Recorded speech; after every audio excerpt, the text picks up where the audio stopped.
economics and business editor with On the Money.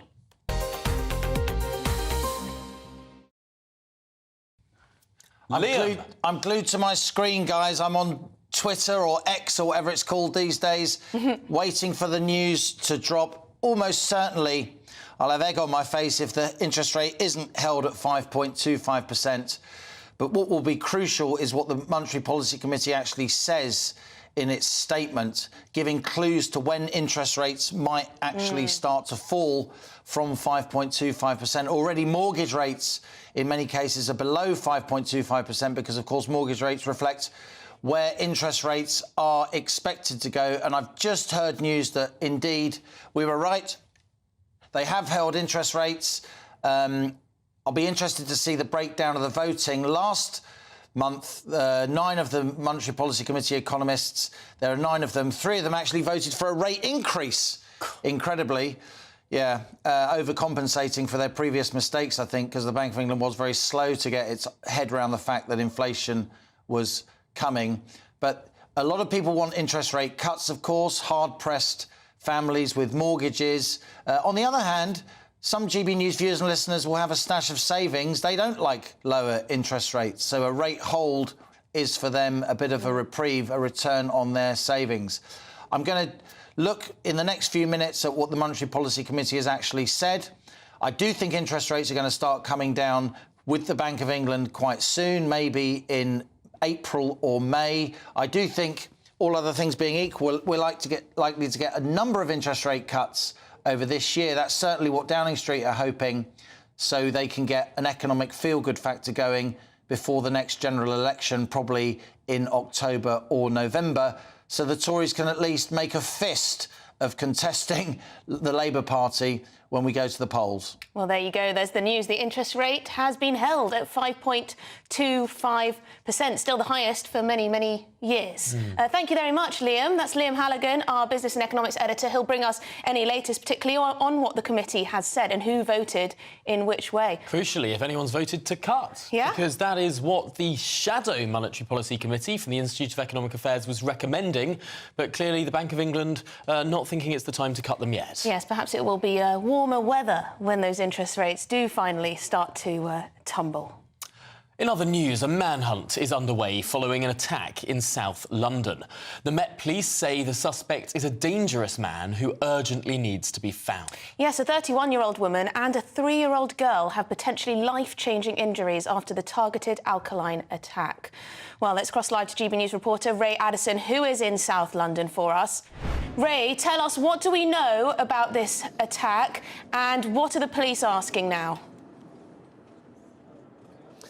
Well, local residents are telling me that this incident has absolutely terrified them. They are used to a number of incidents happening on the nearby Clapham Common, but to have this happen so close to their doors is very worrying. Met Police Commissioner Sir Mark Rowley described last night's corrosive substance attack as frightening, but he did say it's an incident where 2 people are known to each other, and he's since stressed it's not terror-related. Now, we know that this mother and her 2 young daughters are among 12 people who were injured in that attack here in South London. The mother, 31, her daughters, 8 and 3, all remaining in hospital today. And while none of their conditions are said to be life-threatening, we do understand that the injuries to the mum and the youngest child could be life-changing. Took place here on Lesser Avenue in Lambeth. It's a quiet residential street just before 7:30 p.m. last night. Eyewitnesses saying that the mother and her children and a man had been arguing in the street. They got out of a vehicle and began to fight. The male suspect, took the youngest child from the car and slammed her into the ground twice. He then threw a substance which the police have later identified as alkaline, some kind of alkaline substance, over the woman and her 2 daughters. The mother then crying out that she couldn't see, prompting eyewitnesses to come to her aid. They sprayed water into the woman's face and eyes to try to help her as the man attempted to make off in a car, crashed the car and then made off on foot again in the direction of Clapham Common. Now, the Met Police says that 3 women, 2 in their 30s and 1 in her 50s, were injured when they came to the aid of the family. However, they have been since discharged with minor burns. Another man who was in his 50s who tried to help declined hospital treatment for the minor injuries, but 5 officers also received minor injuries when they responded to this incident. Belle Ribeiro Addy is the Labour MP for Streatham, and she says police are actively hunting for this suspect. People right across the community are shocked and deeply saddened to hear what's happened. Obviously, our thoughts, prayers and concerns are with all of them. Very pleased to know that those that came to their aid and the police, who also were first to the scene that came into contact with the substance, have all been cleared, so that they are all fine. And as you can see behind me, the emergency services have gone to great lengths to make sure that they've washed any substance that may be left on the road, so no one is at harm. We want to assure people in the local area that they are perfectly safe. There are additional patrols around to help make sure that people feel safe, but this is a horrible and quite specific attack, and we hope that with all of the information that the police now know about this individual, that they will catch him soon. Well, we're told to feel reassured that this was a specific attack, Ray, but with extra patrols on the streets and with a man on the loose, with the police on a manhunt, should we feel safe? Well, yes, the police are stressing that this was a targeted attack. However, they are being very clear. This is an extremely dangerous individual, and the police are stressing that they urgently need to find him. They're asking members of the public to keep an eye out for him, but not to approach him. Of course, to call the Met Police if anyone suspects that they have seen him. But yes, a very, very dangerous individual who, according to these reports, has thrown an alkaline substance over a woman and her 2 children, 8 and 3 years old, causing potentially life-changing injuries to at least 2 of them, and of course those injuries to other members of the public as well. Police are urgently appealing for help from the public, saying if you've got dash cam footage, if you've got any footage on your mobile phone, on your security camera, and they're not aware of it, get in touch urgently, because there is a manhunt. In fact, there was a police helicopter hovering above us a little bit earlier as well, so that hunt is certainly underway. Well, thank you very much indeed. Ray Addison, GBNews reporter, who is there in South London at the scene of the crime. Terrifying stuff, really. Targeted attack, the police think, but still very worrying nonetheless. And there are so many questions to ask here. What was the motivation? Why did this man have some sort of corrosive alkaline substance? Is this in the vein of some of these acid attacks that we have seen on the streets of the capital in recent years? And frankly, if that did happen, and if he does have more alkaline substance on him, are we really as safe as the police are saying that we are? Very worrying indeed. I remember there was a swathe of acid attacks, weren't there? People on bikes and things, throwing acid at people. Terrible, terrible, terrible. Do not want to see a return of that. And particularly concerning that these individuals, that this mother and her children have life-changing injuries. Awful. Absolutely awful. And it does call into question whether we, in this country, feel safe on the streets. Are we safe on the streets? Well, the Home Secretary, James Cleverly, says that he wants to see the police in action. He's demanded police chiefs present him with hard evidence that they're treating neighbourhood policing as a priority, saying he wants people to look him in the eyes and say they feel safe. Well, joining us now is retired Police Sergeant Graham Wetton. Thank you very much indeed, Graham. It does feel as though the streets of London and other cities aren't as safe as they may have been in the past. Do you think that is down from a lack of police presence on the streets? What's going wrong? I think it's clearly down to a lack of police presence on the streets. I think demand on policing has increased. Numbers decreased over the last 12 to 15 years with austerity cuts, budget cuts, etc. Police stations have been closed across London and across the country. So in swathes across the country, local police stations have all been closed because of the budget cuts that were imposed on policing as a whole. So clearly, if you remove and reduce the numbers of police officers, then you're not as safe. There's not as many police officers to respond and proactively police the streets and prevent crime. There's been this debate within policing, within policy for some time about community policing, the utility of police simply being present and visible and patrolling the streets, versus intelligence-led policing, whether it's better to try and target criminals, go after criminals. And this has been a perennial debate where people have not been able to set one clear course of action. Graham, what do you think is the best way to go about this? It's a balance of both. You need both. You need police officers within the communities, neighbourhood policing, knowing their community, knowing who's committing crimes. Most proactive police officers know their crime hotspots, may even know the people that are committing the crimes when they're taking place. So there's a balance of knowing your area, but being in your area enough to get to know the area. So having locally based police stations, police hubs, patrol bases that you can work from, officers dedicated and committed to working within the community, but then having sufficient officers responding to crimes when they take place and proactively patrolling to stop them in the first place. Uniform presence on the street is a huge deterrent. Graham, you talk about resources, and it is true that numbers work hard, but is there also an issue with priority?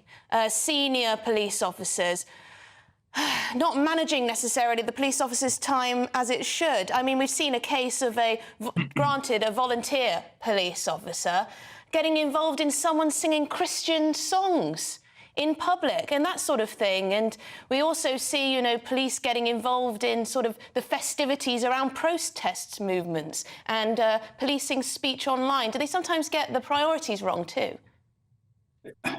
To be fair, I think it's difficult sometimes for police chiefs and police leaders to actually know what the priorities are from week to week, day to day. The priority seems to change. A government minister, a police and crime commissioner, the priorities seem to keep on changing on a day-to-day basis. You can't have everything as a priority because then you start losing stuff. So, I saw the incident in the West End. That's been dealt with rightly by the Met, and I think it should be left there, and they need to manage and supervise that. But again, it comes down to what are your key priorities? What the public want police actually to do? Most police officers just want to prevent crime and then arrest people if they go around committing crime. That's their priority, and protecting the public. So when you start putting everything else as a priority on policing, it becomes difficult to manage what is actually this week's key priority. The police hasn't had the best few years of PR, shall we say. The police has obviously had some very high-profile members within it come under charges of being inappropriate, indeed being illegal. Some very high-profile names being sent to prison too. Does this damage the way in which the police can police within the community, can do their jobs? Yeah, clearly it has an impact on trust and confidence, and rightly so. When you've got people committing such serious and awful offences who are wearing the same uniform that I wore for over 30 years, it has a clear impact on trust and confidence with some members of the community. The vast majority of police officers join the job, join policing to go out and prevent crime and help the public. That's what the majority of them are doing. The fact they've got some individuals who then join police and do completely the opposite. Yeah. Police officers want those people out of the job. It's police officers that investigated and arrested those individuals and have given them such substantial sentences and were commended for doing so by the judges at the court. So policing needs to have a good look at itself inside, get rid of the people that shouldn't be in policing, but focus and emphasise and promote those officers that are doing a great job. Well, thank you very much indeed. Really appreciate your time. Graham Whettone, retired police sergeant. Great to speak to you. It's difficulty, isn't it? Because the number of unsolved crimes, the numbers of cases that police give up on or don't follow leads on. We hear it with burglaries, robberies, sometimes even violence. Yes. Violent crimes. It does Can we trust the police always? So many people have started using the phrase, this crime is legal. If someone's phone gets stolen, if someone's laptop gets stolen, if someone's bicycle gets stolen, you get a crime reference number and then nothing chasing after it. It does seem that there is a clear lack of trust and confidence. Yeah, and you can forget trying to deal with antisocial behaviour. But there you go. But beyond antisocial behaviour, is our very democracy under threat from extremist groups? Yes, this is our question of the day, really. Government Minister Mike Freer will step down at the next election. That's after a series of death threats, including attacks and threats from the extremist group Muslims Against Crusades and Ali Harbi Ali. He was the man who murdered Sir David Amess. Well, last December, Mike Freer's constituency office in Finchley and Golders Green was set ablaze in an arson attack. The Conservative MP now says he had enough and no longer wants his family to have to worry about his own safety. Understandable. Let's cross to Westminster and speak to Catherine Forster. Catherine, this isn't new for Mike Freer, is it, for this MP? It's been since 2010. I believe that he's been getting threats, particularly from this group Muslims Against Crusades, then also the man who murdered Sir David Amess, and arson attacks, constant death threats. It's hardly surprising this is taking its toll. No, not surprising at all. This is a man who was a local councillor from 1990, served his community as MP for Finchley and Golders Green since 2010, has been very firmly pro-Israel. And, you know, it's a very heavily Jewish community. We've seen a huge rise in anti-Semitic attacks. But no, this is nothing new to him, because back in 2010, the Labour MP Stephen Timms was stabbed.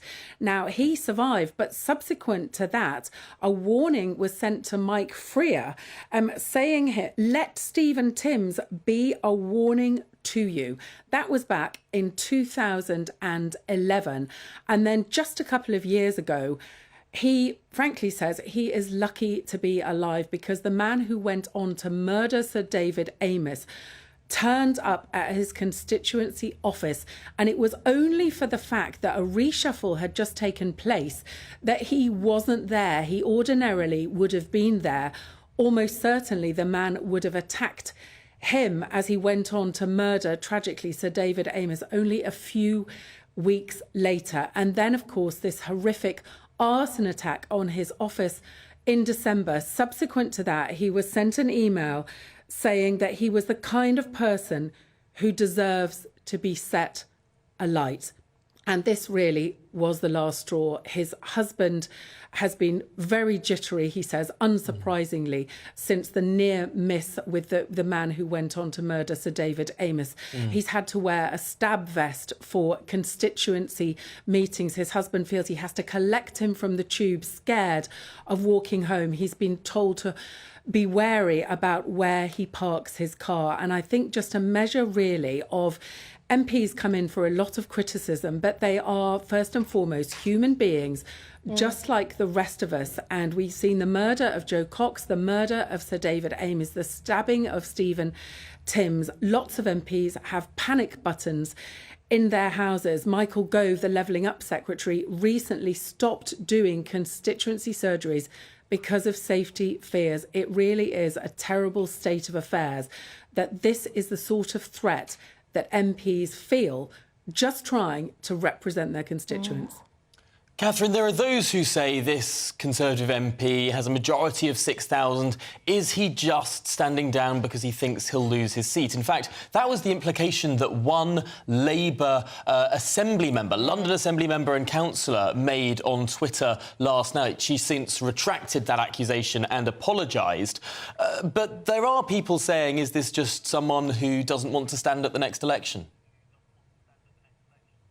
Well, certainly there's several dozen Conservative MPs not standing at the next election. I think that's frankly a little bit harsh when you hear the details of what this MP has put up with over a period of some 13 years. So sure, you're talking about Councillor Anne Clark, a Labour councillor, tweeted last night, basically seemed to be celebrating that he was standing down. She did retract that because, of course, as I've said, this is a human being facing very, very real threats. We've seen the pictures of his constituency office literally burnt out. This is a man that's had fake petrol bombs placed on the step of his constituency office, notes stuck on his car, repeated death threats.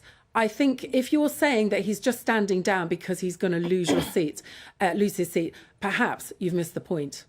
Now, later we're going to be hearing from Mike Freer himself. Christopher Hope, our political editor, has done a sit-down interview with him, so it'll be very interesting indeed to hear exactly the reasoning behind his decision from his own mouth. But I do wonder if things have got worse for our MPs in general. So we had Angela Rayner being heckled very aggressively by Palestinian activists at an event. She must fear for her safety. I presume she must. Obviously, I don't know. But then you have the likes of Jess Phillips. You also have Diane Abbott, who constantly seems to get death threats, mainly online, I believe, but still very scary indeed. There is a question about what this means for our democracy if people are fearful of standing for office. Because they become targets from extremists. Yes, there really is. And somebody like Alicia Cairns, who's chair of the Defence Select Committee, says that she feels less safe on her own streets than she does going abroad. It's really quite astonishing, isn't it? Now, Mike Freer puts a lot of blame at the door of social media because, of course, it's 24/7. He hasn't been on Twitter for a long time, but as many people in the public eye know, if you are on Twitter or social media, you may well be subject to absolutely horrific abuse by people who don't know you, make judgments about you, and of course, social media feeds you more and more of the same sort of content. You can very easily go down some sort of nasty rabbit hole with these algorithms. And it is a real concern, isn't it? Because if MPs have to put up with this level of threat just to do their job, it's certainly going to put a lot of people off who might have thought that they would like to enter into public service in this way, but simply they don't feel they can take the chance with their and their families' safety. So a really, really serious issue, serious enough for Mike Freer to say he's had enough, but also for the many good people who might have come into politics who will be put off and won't do so as a result.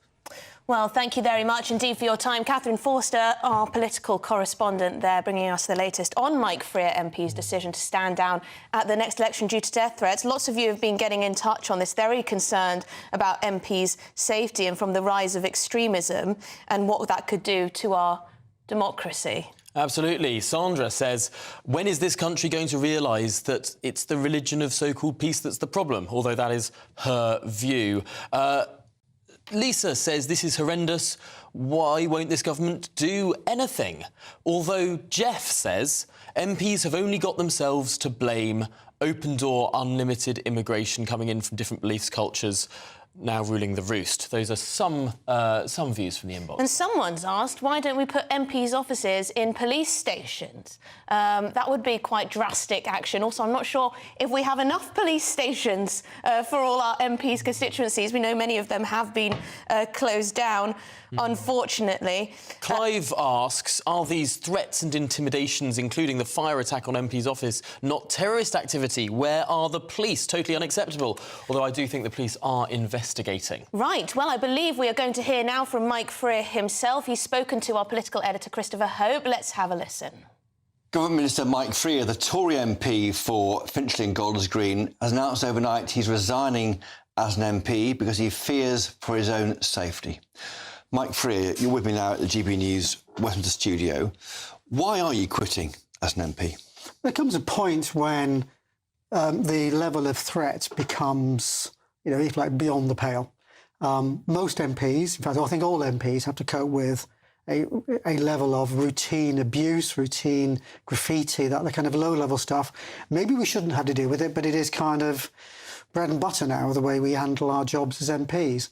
But when you've had 2 or 3 serious incidents where your life has been threatened. One was a very narrow miss, purely by, a fluke. I wasn't in the office. The man that went on to kill David Amos had come to Finchley. He told the police he'd come armed with the intention to harm me. Luckily, I wasn't in Finchley that day. And then, the arson attack was simply the last straw. And that was in December. That was on Christmas Eve. Yeah. And so, we're not sure yet entirely what the motive was. Do you know who firebombed your office? So basically, the police found 2 people because we had good CCTV. Because after the David Amos killer, Ali Habibi Ali was arrested, and they'd known his surveillance on Finchley. My office had been basically turned into a fortress, as was my house. Since that, we've had very strong CCTV, so the police were able to use facial recognition technology and identify them quite quickly. Arrested them, and they're in prison awaiting trial. But they're not saying anything. One of them is a known burglar, but beyond that, he's not said what the motivation was. And it goes back 10 years, you've been saying. Is it different people? Well, the same people, the same small group of people? Certainly there seems to be a common theme, particularly on the most serious attacks. I've had 2 run-ins with Muslims Against Crusades, one quite serious where they burst into a surgery I was having in a mosque and threatened me. Luckily, that's an organisation that was run by Anjem Chowdhury and his crew.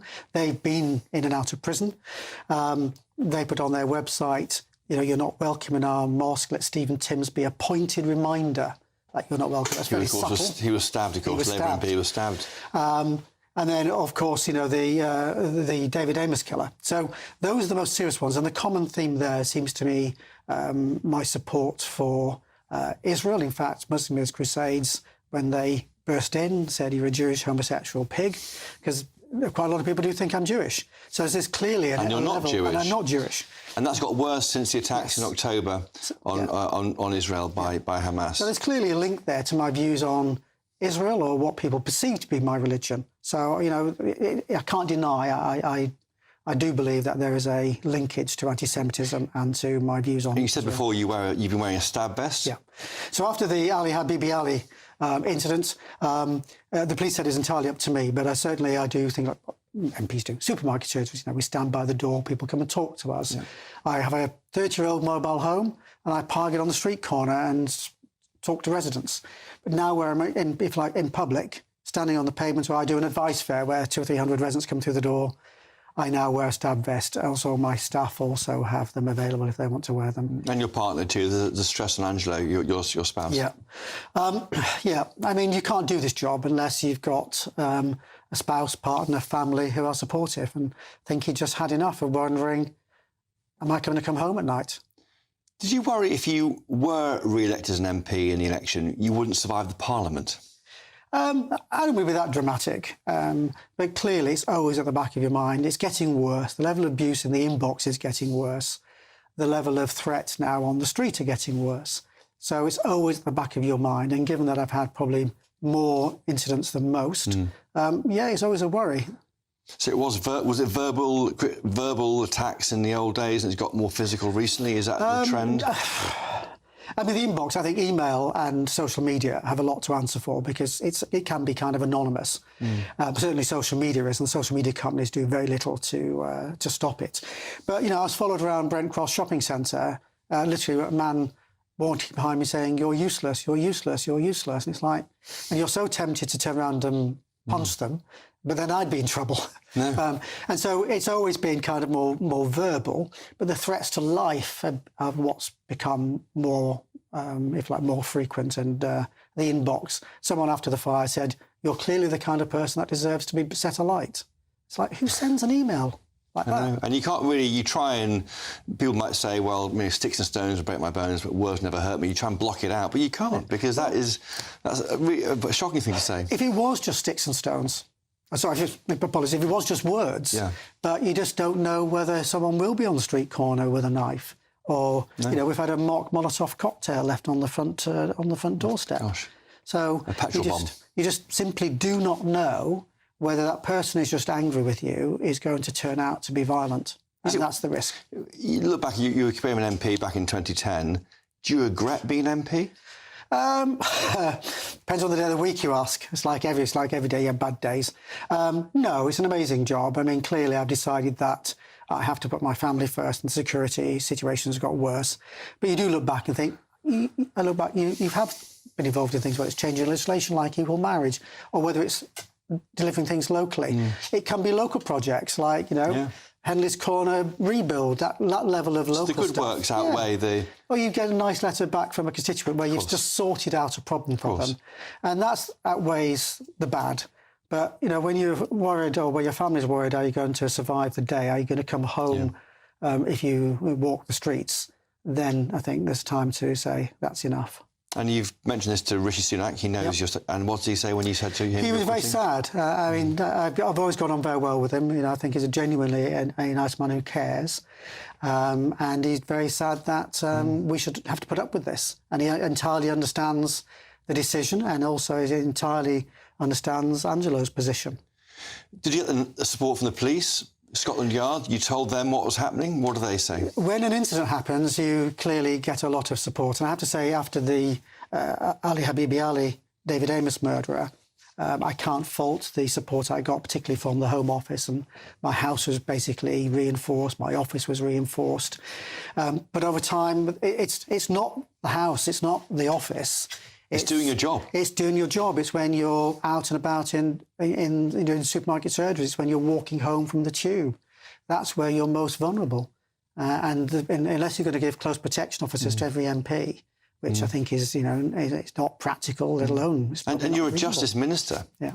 So you're in charge of the prison system. You lock up the bad guys, and you're being chased out of office. You're being chased out of office by the bad guys, Mike Freer. Well, you know, that's unfortunately part of the territory, and that's a question that we all have to answer.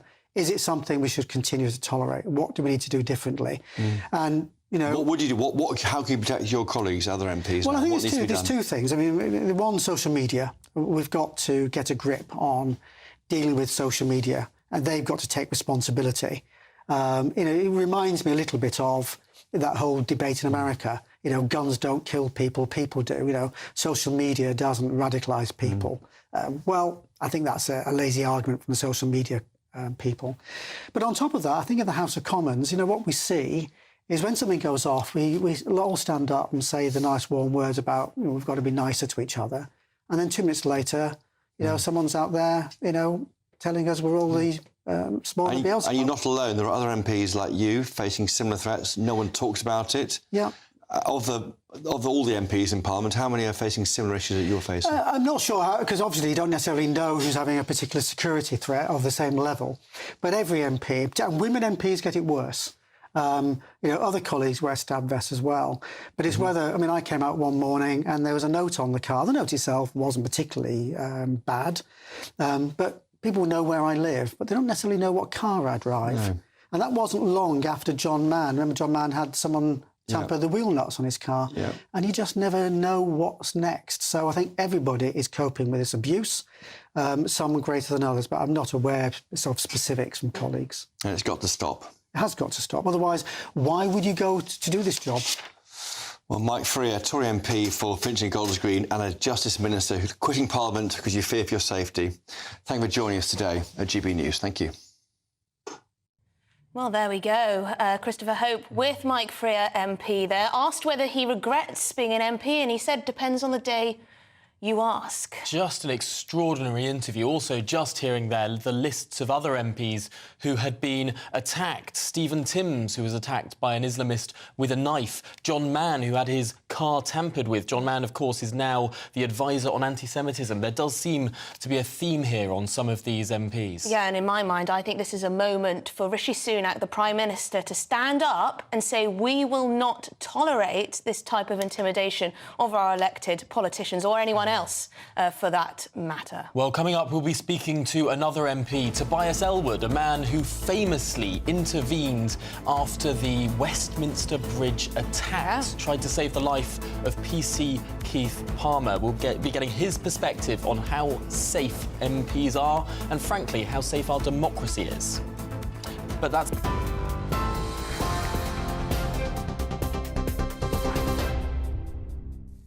Tom, Emily, thanks very much. It's just gone 12:30. Our top story this afternoon is that inflation is expected to temporarily return to the Bank of England's target of 2% by this summer. That's a year and a half earlier than previously expected.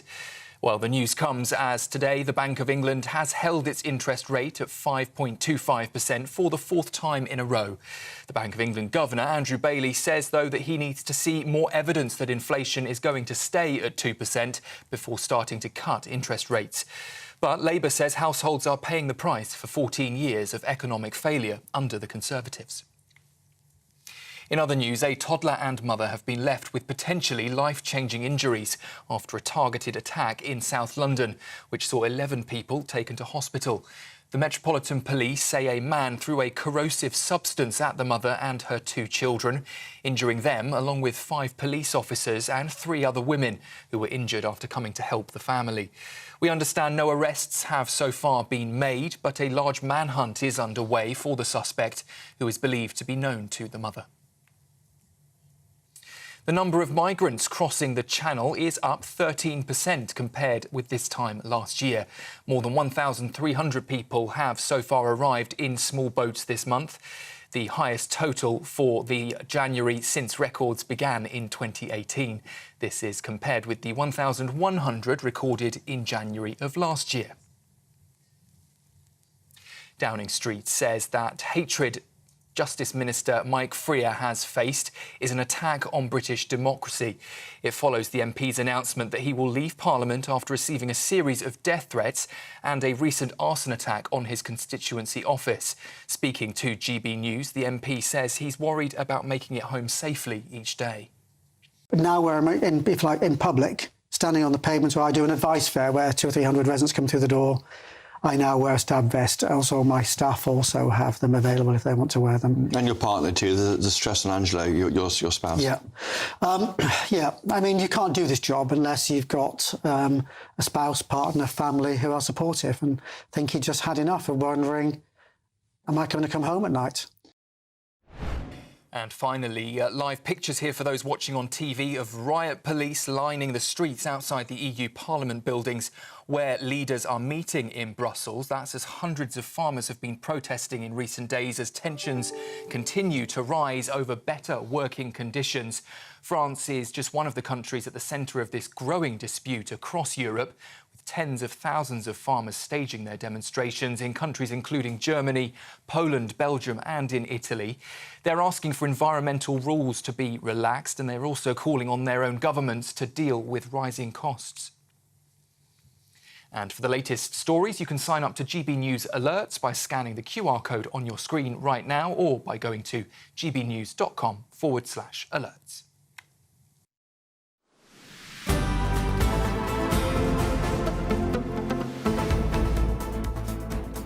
More now on the safety of our very democracy. We're joined with the Conservative MP Tobias Ellwood. Tobias, it is extraordinary to hear the account from your colleague, from Mike Freer, about the ordeal, frankly, that he's been through ever since he was elected to Parliament. Just how prevalent is that sort of feeling amongst your colleagues? Yeah, it's very much there. Everybody's conscious of it. Let me just begin by just saying, I understand why Mike has stepped back. It's a tough decision to make, but when you're subject to death threats, when you've had your office set on fire, and as you saw in that interview, Mike is one of the most mild-mannered MPs. He's so friendly and engaging, diligent and committed, current Justice Minister. And we all now know that he narrowly avoided confrontation with Harbour Ali, the British national who went on to murder Sir David Amess in October 2021. It just shines a light on MP security, and not just the MP, but the families as well. And we do need to get a grip of the daily diet of hate that is via social media that is thrown at MPs and parliamentarians and those in public life, as well as those very real threats that occasionally are then followed through. There's no doubt the rising tensions in the Middle East has woken up dormant extremist networks across the region, but also here in the UK. And I'm aware that intelligence agencies here in the UK are very concerned about reinvigorated homegrown extremism here in Britain. Tobias, do you ever feel fear for your safety, for your family's safety? All the time. It's now, I mean, partly because of my military background and so on, you are trained to sort of look at the wider situation, become aware of where the exits are, where the pinch points might be, the vulnerabilities and so forth, what you might do. Sadly, because of various events that have happened in my life, my brother was killed. He was just a teacher. He was in the wrong place, murdered in Bali. I'm afraid I now live and breathe it all the time, very conscious that this is the horrible world that we're in. But as you're hearing from Mike there as well, there needs to be a wider debate, because otherwise ever fewer people will step forward to consider a role in public life. And that's a detriment to our country. We want good people to stay forward, to step up. Tobias, is it time that the Prime Minister stood up and delivered a speech to the nation about this? Because seeing our elected politicians intimidated in this way out of public office is shocking, and it shows a sign of a democracy potentially at threat from extremists.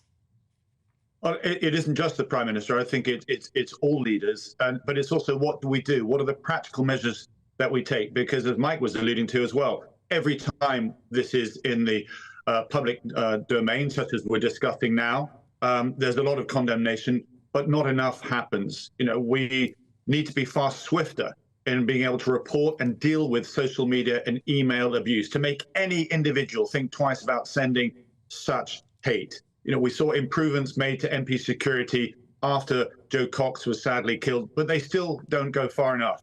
And it's also worth pointing out, I would say, that the internet has taken over, indeed overshadows the pulpit in a mosque.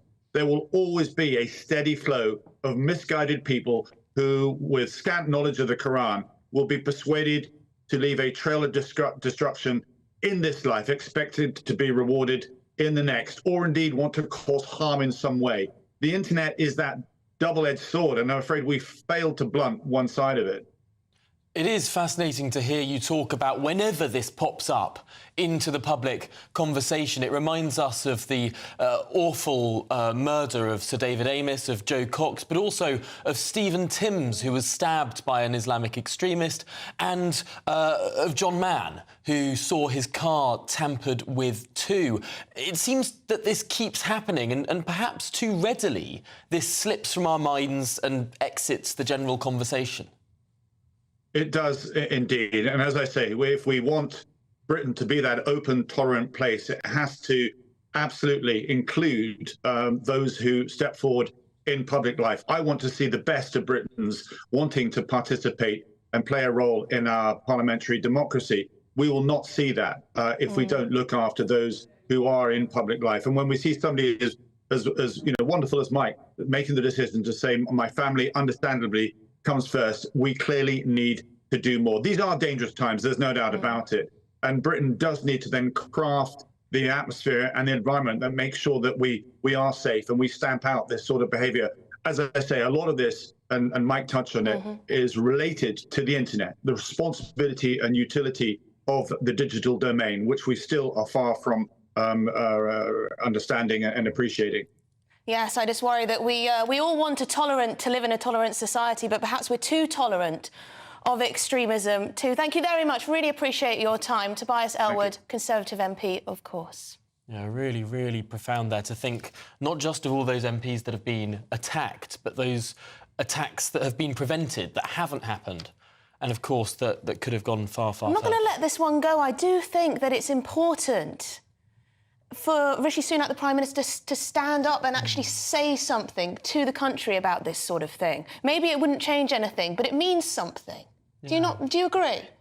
It's one of those moments. I think it's for leadership. Perhaps Rishi Sunak is in a unique place whereby he could be saying something, particularly about community cohesion in this country, particularly as the second ethnic minority Prime Minister the United Kingdom has ever had, but the first, perhaps most visual ethnic minority Prime Minister. He could make something of a statement about bringing the country together, about stopping various divisions, about a more united sense of purpose. He needs to do it. He needs to do it. Anyway, coming up, should social media bosses take personal responsibility for the safety of children on that platform? Yes, Mark Zuckerberg was before the US Senate yesterday. We'll be discussing that and more after this short break. Good afternoon, Britain. Good afternoon, Britain. Join us, Tom and Emily, to find out what's happening in the heart of Westminster and why it matters to you. Weekdays from midday, we bring you the most compelling stories from across the United Kingdom. And from your doorstep to our inbox. That's right, we want to hear from you. GB News, Britain's news channel. GB News, unlike other broadcasters, isn't obsessed with the London-Westminster bubble. We think there's a nation beyond the M25, and that's why we talk about the issues that matter across the land. Join me on State of the Nation, 8 to 9 o'clock, Monday to Thursday, on GB News. Daisy's listening, and you should too. Every Sunday from 11, join Michael Portillo. There'll be topical discussion, looking at the week before and the week to come. So kick back and relax at 11 a.m. on Sundays on GB News with me, Michael Portillo. GB News, the People's Channel, Britain's news channel. In the GB Newsroom, we bring you the news as it happens. With our team of dedicated journalists across the UK, we're ready to give you accurate reporting every day. When the news breaks, we'll be there with bulletins on GB News, the People's Channel, Britain's news channel. Wake up to the headlines with Headliners every morning at 5 a.m. We treat you to the day's biggest stories before anyone else, 7 days a week. You can catch up on everything you need to know before you've even had your kippers. Headliners every morning at 5 a.m, only on GB News, the People's Channel, Britain's news channel. I'm Andrew Doyle. Join me at 7 o'clock every Sunday night for Free Speech Nation, the show where I tackle the week's biggest stories in politics and current affairs with the help of my 2 comedian panellists and a variety of special guests. Free Speech Nation, Sunday nights from 7 on GB News, the People's Channel, Britain's news channel. Big news, big debates, big opinion. Patrick Christie's Tonight is the week's biggest show. Every weekday, 9 to 11 p.m, we've got the inside track on the day's top stories. There'll be sharp takes you won't get anywhere else. We will set the news agenda, not just follow it, and I want to bring you along for the ride. Whatever it is, we'll have our finger on the pulse. It's news, but it's this close to entertainment. Patrick Christie's Tonight, 9 to 11 p.m, only on GB News, the People's Channel, Britain's news channel. Now then, Lee Anderson here. Join me on GB News on my show, The Real World, every Friday at 7 p.m. I'm not eating bloody cat. Are you delicious? mental? Open your mouth. OK, here comes a train. Reminds me of the scene in Singing in the Rain. Adam, is that a good one? Whoa! Join me at 7 on GB News, Britain's news channel. When the news happens, it happens here. And really important breaking news. Breaking news this morning. On TV, radio and online, the news starts here on Britain's Newsroom. All the biggest stories and the answers that you need from across the UK and beyond. Join Britain's Newsroom from 9:30 on GB News. The People's Channel, Britain's news channel. Have a great Saturday night with me, Leo Curse, on the Saturday Night Showdown. It's a crazy world out there, so come and make fun of it with me, my panel of comedians, and a couple of people who actually know what they're talking about. This Saturday Night Showdown is your front row ticket to the clown show every Saturday, only on GB News, the People's Channel, Britain's news channel.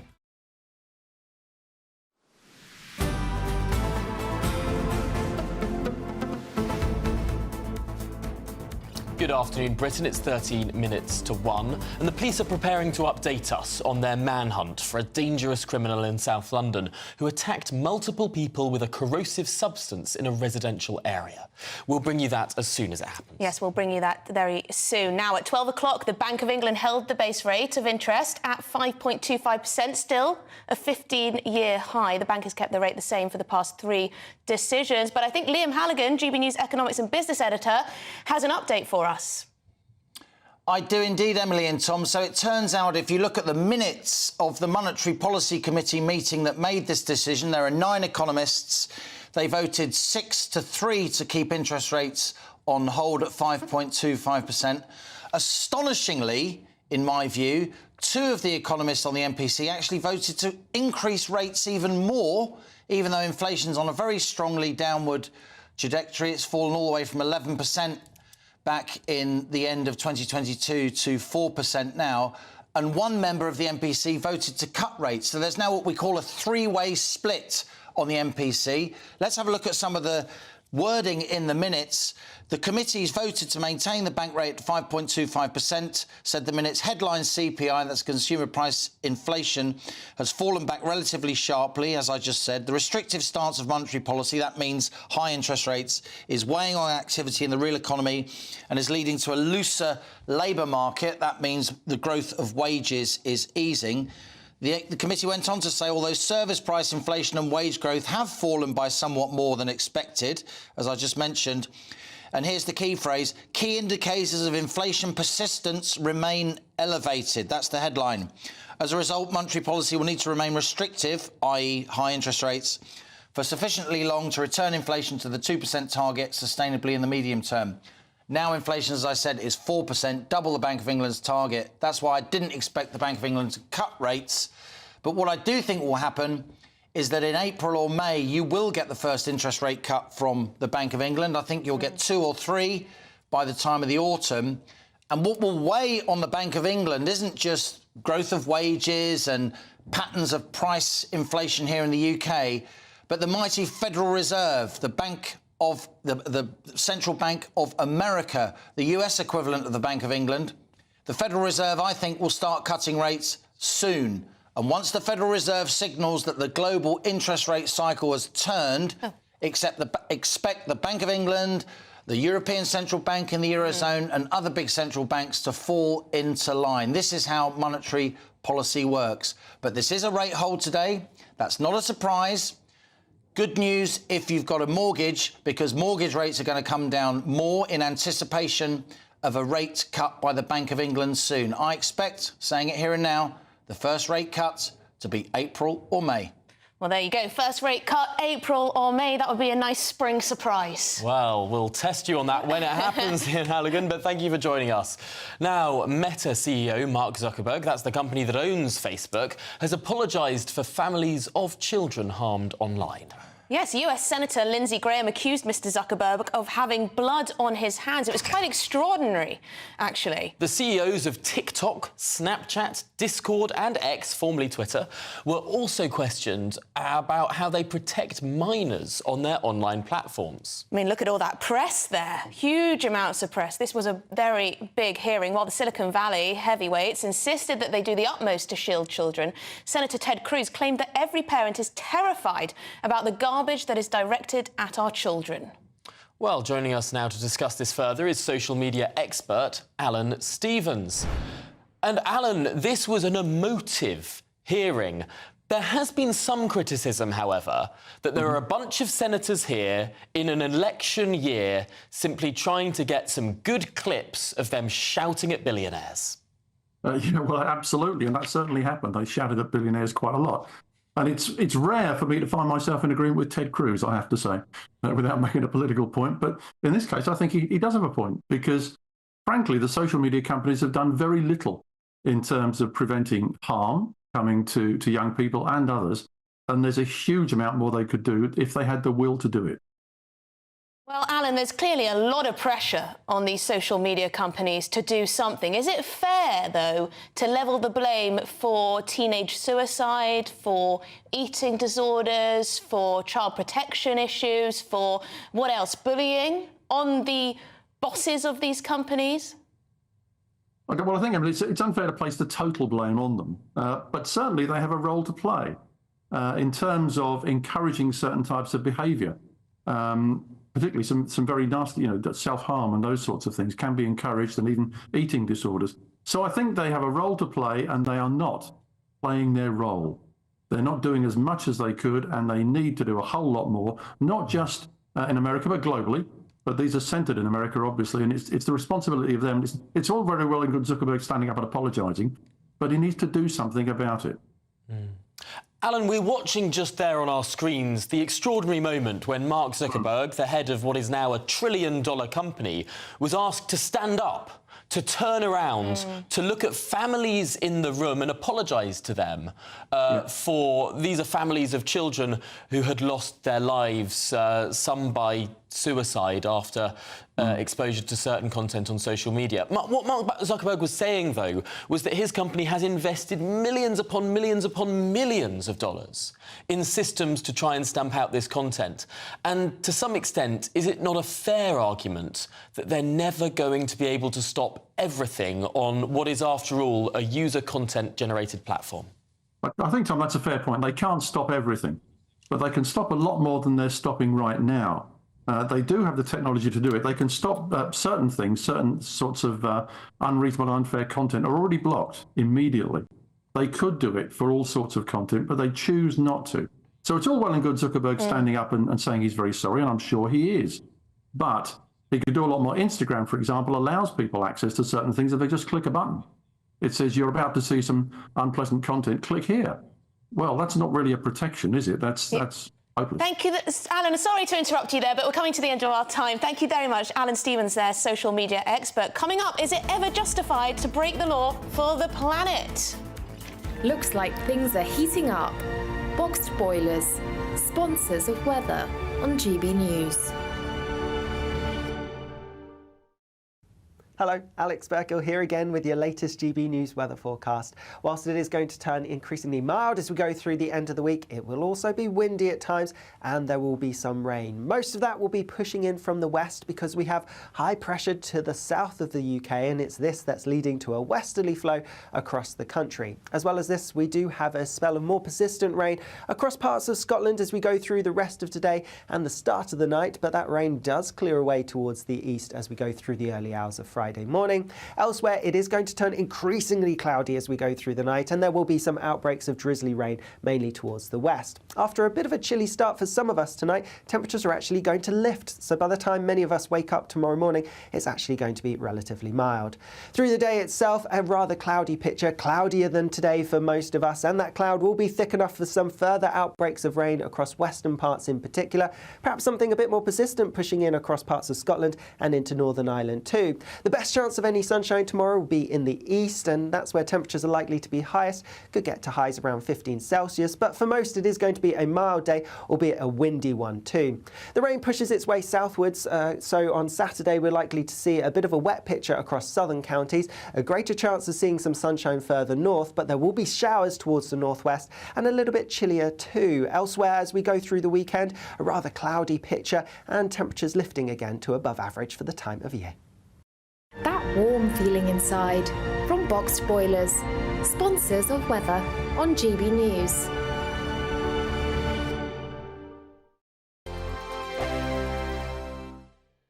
Big news, big debates, big opinion. Patrick Christie's Tonight is the week's biggest show. Every weekday, 9 to 11 p.m, we've got the inside track on the day's top stories. There'll be sharp takes you won't get anywhere else. We will set the news agenda, not just follow it, and I want to bring you along for the ride. Whatever it is, we'll have our finger on the pulse. It's news, but it's this close to entertainment. Patrick Christie's Tonight, 9 to 11 p.m, only on GB News, the People's Channel, Britain's news channel. 2024, a battleground year. The year the nation decides. As the parties gear up their campaigns for the next general election. Who will be left standing when the British people make one of the biggest decisions of their lives? Who will rise? And who will fall? Let's find out together. For every moment, the highs, the lows, the twists and turns. We'll be with you for every step of this journey. In 2024, GB News is Britain's election channel.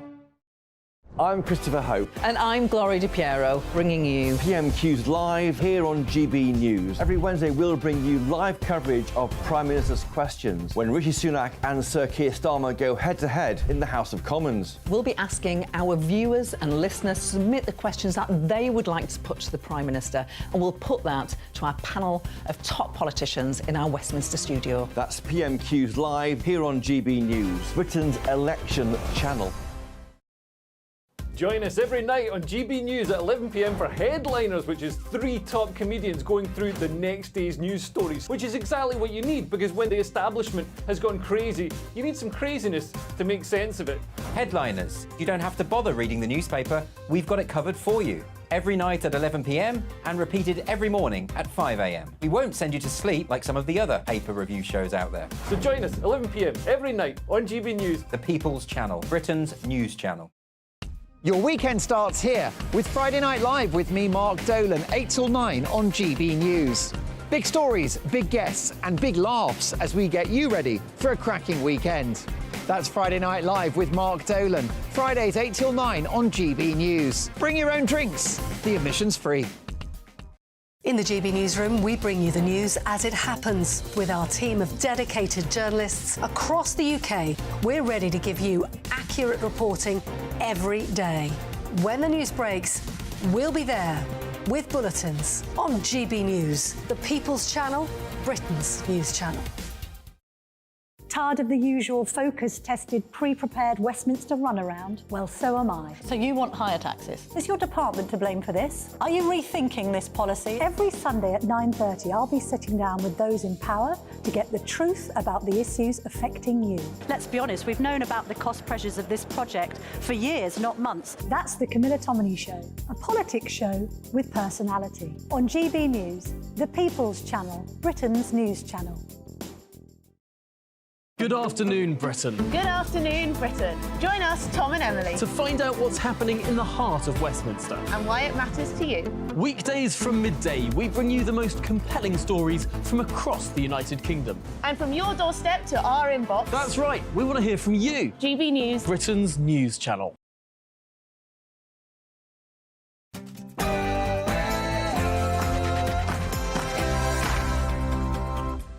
Good afternoon, Britain. It's coming up to 1 o'clock on Thursday, the 1st of February. Manhunt underway. Police are scouring the capital in search of a man they describe as a dangerous individual after a horrific attack in South London. A mother was left screaming, "My eyes!" after a corrosive substance was thrown into her face and at her 2 children. We have an exclusive interview with the man who chased the alleged attacker. And hounded from office, Conservative MP Mike Freer reveals that attacks by Muslims against Crusades, Ali Harbi Ali, and a recent arson attack on his office have weighed so heavily on his family that he is choosing to stand down at the next election. Blood on your hands. That's the charge levelled at tech bosses yesterday during an extraordinary Senate hearing in the United States. Senators accused social media companies of being culpable for the deaths of users of their platforms. But should social media bosses take personal responsibility for the safety of children on their platforms?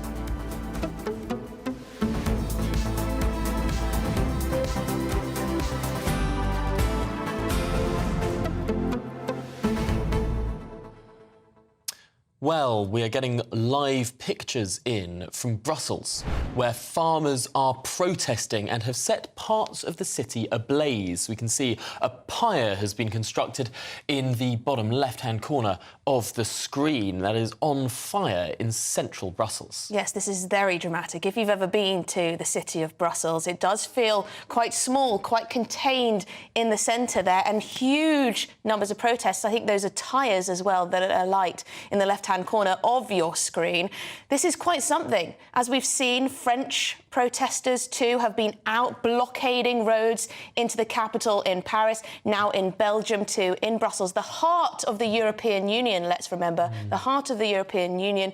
These farmers are not happy with the levels of bureaucracy and regulation they're having to deal with. This follows farming protests in Germany too. It does seem that this has sprung as a sort of domino effect. Perhaps the first bout of farming protests we saw as well was in the neighbouring Netherlands. This is country after country after country where farmers are fed up. It's an extraordinary scene to see here at the heart of the European project. At Brussels itself, earlier we were looking at policemen lined up in riot police gear, ready for some sort of confrontation. We're keeping a keen eye on what is going on in Brussels. Yes, huge numbers of people just milling around, it seems, next to the protests, in and amongst it. You can see a few police officers there. But yes, as Tom said, there were lots of armed police. Quite frightening scenes, really. But will this remain on the continent, or could it come to our shores? Who knows? But first, let's bring our headlines with Sam.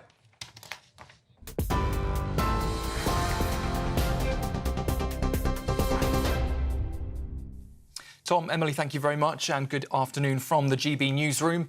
The headlines just after 1 o'clock. Well, our top story this afternoon is that it has now been confirmed that the guests of a London hotel were among those who were involved in the targeted corrosive liquid attack in the capital. A 31-year-old woman and a 3-year-old girl have been left with potentially life-changing injuries following the attack. 5 police officers and 3 other women have also been injured after coming to help that family. We understand no arrests have so far been made, but a large manhunt is underway for the suspect of that attack, who is believed to have been known to the mother. Attacks like this horrific one that we've seen show exactly why this is so important. Crime has always been an absolute priority for the Conservatives, and it's one, you've just seen today, the Home Secretary, James Cleverly, is really emphasising the importance of having police officers on the beat. We're increasing police numbers. We want to make sure they're out there and making a difference to people's lives. Laura Trott there speaking to GB News earlier this morning. Well, in other news, inflation is expected to temporarily return to the Bank of England's target of 2% by this summer. That's a year and a half earlier than was previously expected. The news comes as today the bank has held its interest rate at 5.25% for the fourth time in a row. The Bank of England Governor Andrew Bailey says, though, that he needs to see more evidence that inflation is going to stay at 2% before starting to cut interest rates. Labour says that households are paying the price for 14 years of economic failure under the Conservatives. The number of migrants crossing the English Channel is up 13% compared with this time last year. More than 1,300 people have so far arrived in small boats last month, January that is. That was the highest January total since records began in 2018. That compares with the 1,100 recorded in January of last year. And just yesterday, 278 people made the journey in 6 different boats. A couple are expected to stand trial over the alleged arson attack on Justice Minister Mike Freer's constituency office. The pair deny setting blaze to the building. The MP, though, described the incident as the final straw. After receiving a series of death threats, he has now made the decision to step down at the next general election. Well, speaking earlier to GB News, the MP says he's worried about making it home safely each day.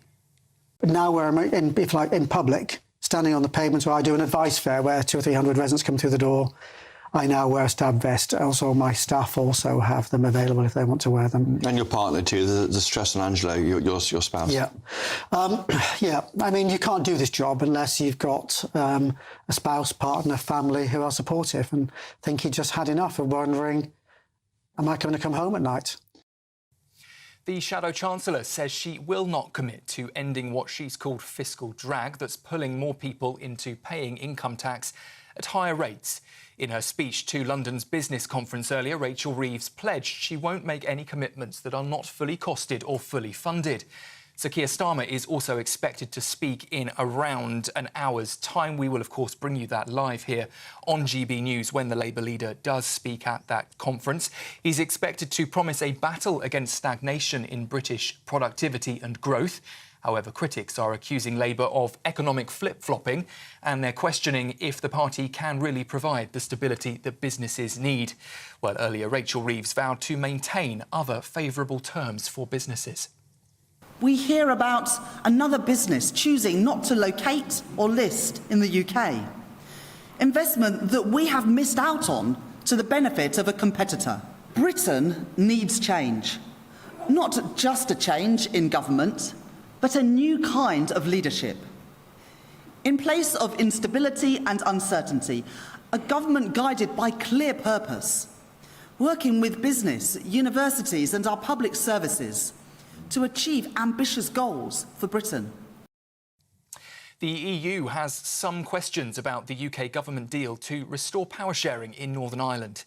That comes as the Commons are currently listening to 2 pieces of key legislation in that deal. They highlight routine checks on goods and Northern Ireland's position within the UK. Ireland Premier Leo Varadkar says that while the European Commission would have queries about the what's called command paper, there were no suggestions on an initial assessment that it contained any red flags, he called them. Leader of the DUP, Sir Geoffrey Donaldson, says the new laws will now mean his party can end their boycott of power sharing. And as we've been hearing, hundreds of farmers are still continuing to protest outside the EU headquarters as tensions continue to rise over better working conditions. Live pictures here showing the scenes in Brussels, the centre of a plaza there with multiple fires breaking out, tractors parked up against buildings, barricading the entrance to the building where EU officials are meeting today. It comes as France has been at the centre of the growing dispute across Europe, with tens of thousands of Workers staging demonstrations in countries including Germany, in Poland, Belgium and in Italy. They are calling for environmental rules to be relaxed, and they're also asking their respective governments to help deal with the rising costs that they're facing. And finally, the escaped Japanese macaque from Highlands Wildlife Park in Scotland has, you'll be pleased to know, been safely captured. The elusive monkey, named Honshu, was discovered in a local garden earlier this morning, eating from a bird feeder. Park officials responded to a call, deploying keepers and a specialist drone team to fire a tranquilising dart to the animal. Honshu is now back at the park, undergoing a health check by keepers. And for the latest stories, sign up to GB News Alerts by scanning the QR code on your screen or by going to gbnews.com/alerts.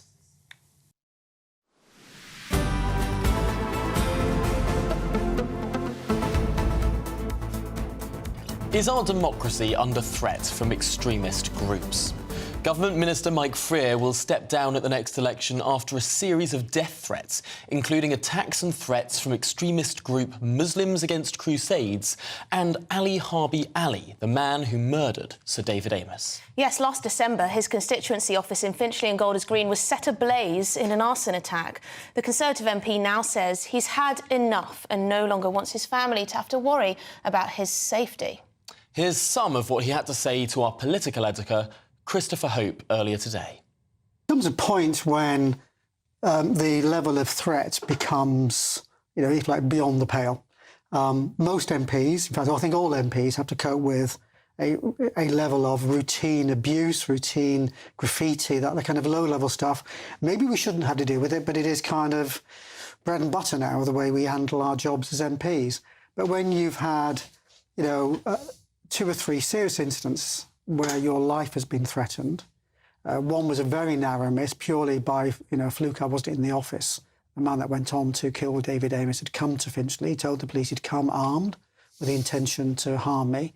Luckily, I wasn't in Finchley that day. And then, the arson attack, it was simply the last straw. An extraordinarily concerning story, but let's get some more now with the Executive Director of the Henry Jackson Society, Dr. Alan Mendoza. Alan, this is perhaps not a surprise for people who know Mike Freer well, people who have heard some of these stories over the last years, but for many people this will be the first time they hear what an ordeal Mike Freer has been through, particularly in his constituency. Yes, I think this is not just one event, as Mike has detailed now in several places. This has been a decade-long campaign of intimidation, of threat, of narrow escapes, as he puts it.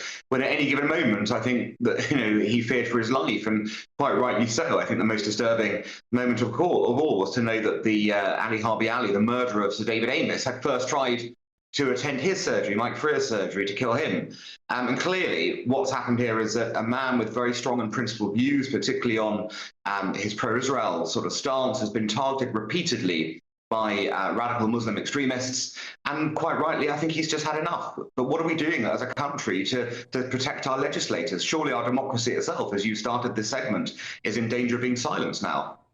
This makes most of us absolutely despair. I would like to see Rishi Sunak, the Prime Minister, come out strongly on this and speak to the nation and say, we will not tolerate this type of intimidation. But, Alan, how much does this have to do with his pro-Israel stance? Because there has been intimidation of this MP for years. Yes, in his case, it's very much been linked to that. I think the fact that he represents a constituency with a large Jewish population, therefore is quite prominent on Jewish community interests, is also a targeting mechanism. But yes, his Israel stance has been part and parcel of the threats and abuse he's received. What it tells you is that there are certain views in this country which are, found abhorrent by extremists. And rather than debate and discuss them or go to the ballot box and fight them out, as we normally do, with reason, with intellect, with discussion, there are people who would much rather try to intimidate or at the very extreme, actually cause violence or even kill kill somebody whose views on those subjects they don't agree with. And this is a very dangerous path for Britain to be treading. You're right that the Prime Minister should be coming up, but not just the Prime Minister. I would say all the party leaders, they're all affected by this. If you look around, MPs from all parties have been targeted at various times for just doing their jobs. But it is true that the Israel case is particularly egregious. And by the way, Labour MPs had a similar problem back in November when the ceasefire vote happened on Gaza. There were certain Labour MPs whose homes were targeted by protesters. And that, I think, alarmed a lot of senior Labour figures as well, saying, what are we doing with this level of extremism? Alan, just finally, does this decision by Mike Freer today mean that the extremists are winning? That groups like Muslims Against Crusades have successfully got their man out of public life, that the next MP for Finchley and Golders Green will perhaps be a little less vocal on Israel, on speaking up for their Jewish constituents? Well, in one sense, I fear you may be right there, Tom, because, you can take the lesson from this, that after, 10, 12 years of abuse, Mike Freer decided he owed it to himself and his family not to put himself in the firing line. However, I'm sure that there are numerous other people out there who are ready to step in, A, to that seat, but B, also more generally, brave people in Parliament who make the right and principled arguments and are not intimidated by this, but they do need more support. It's time to get legislators who make these difficult decisions. They need to have proper support from police, from other activities to make sure they're not attacked in this way. Yes, otherwise this will have a chilling effect. Thank you so much, Alan Mendoza, Executive Director of the Henry Jackson Society. Always good to speak to you. Now, a manhunt is underway following an alkaline attack in South London. The Met Police say the suspect is a dangerous man who urgently needs to be found. Yes, a 31-year-old woman and a 3-year-old girl have potentially life-changing injuries after the targeted alkaline attack. Let's cross live to GB News reporter Ray Addison, who is in South London. Ray. Yes, hello both of you. Well, Met Police Commissioner Sir Mark Rowley has paid tribute today to the bravery of those members of the public and the police as well who responded to that horrific attack last night. Now, they intervened after a woman and her 2 children were injured in that corrosive alkaline attack. The mother, 31, and the youngest child, just 3 years old, her daughter, receiving potentially life-changing injuries. Sir Mark confirming that they remain in hospital, and some of the burns, he says, are potentially quite substantial. We know that in total 4 members of the public got involved, 3 women and a man. 3 of them had hospital treatment and have since been discharged. I managed to speak to the man who was involved after that horrific attack. Inside, and I heard some sort of commotion going on outside. It's not unusual because sometimes we do hear things going on outside, the odd argument or something. So at first I didn't think much of it. It's only until I heard like a bang which sounded like a car crash where I thought, let me sort of look out the window and see what's going on. So I couldn't see what car it had crashed into because my car's parked out there, so I was quite concerned. And then I heard someone scream, help. So me and my partner sort of ran outside. As soon as we got out there, we saw this guy pull this very young girl, probably about 2 or 3, out of the back of the car, and he lifted her up as high as he could, and he just slammed her to the ground.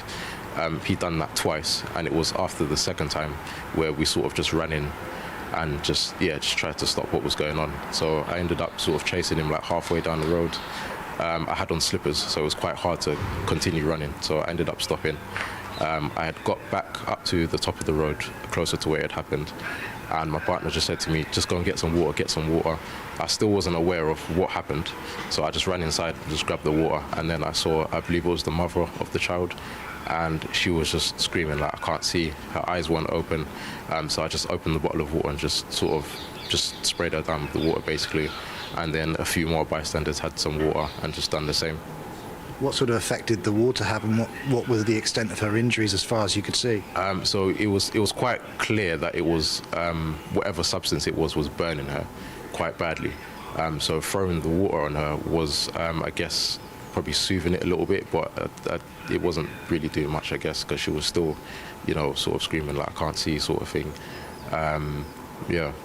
What about the children? The police report states that the children had been impacted by this corrosive substance as well. Could you tell how much they'd been affected? So the thing is, I didn't actually see any substance being thrown. The only thing I did see was the guy again slamming the child to the ground. So I'm not sure how much of it got onto them, or but what I do know is my partner did get a bit on her. I guess from picking up the little girl to try and comfort her. So she got a little bit on like the mouth area, a bit on her arms as well. So at one point she came inside to sort of wash off as well. I think she's still feeling a bit of burning sensation, but she's all right. I understand your partner had to go to hospital to receive some treatment too. Yeah, that's correct, yeah. In terms of the children and their condition, they must have been extremely upset. Yeah, so I believe my partner also spoke to the older daughter, and she mentioned that she said that they didn't like the guy. So that obviously indicates something a bit deeper. As to what it is exactly, only God knows. But yeah, they're obviously really shaken up.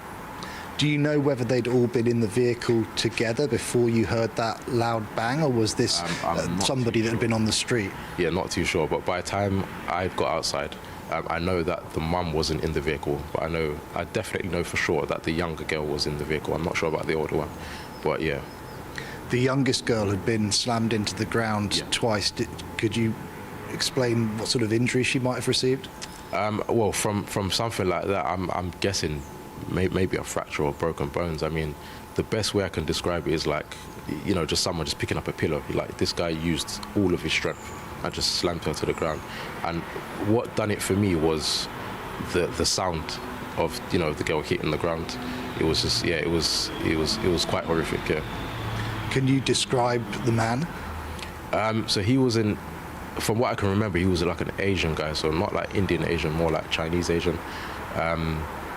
He was, I don't know, maybe around 5'6", 5'7". For the life of me, I can't remember what he was wearing. I just remember a black jacket. That was about it. The police have praised the bravery of the members of the public, such as yourselves, who rushed in to help, and you chased after the man for a period as well. What made you want to do that? For me, it was more the thought of him getting away with what he's done. I just didn't want that. Again, you'd obviously already thrown acid on the mother, and then seeing him do that to the little girl.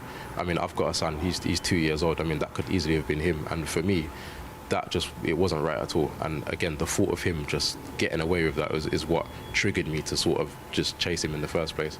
I didn't sort of think, he could turn around and throw it on me. I just thought, we've got to get him, basically.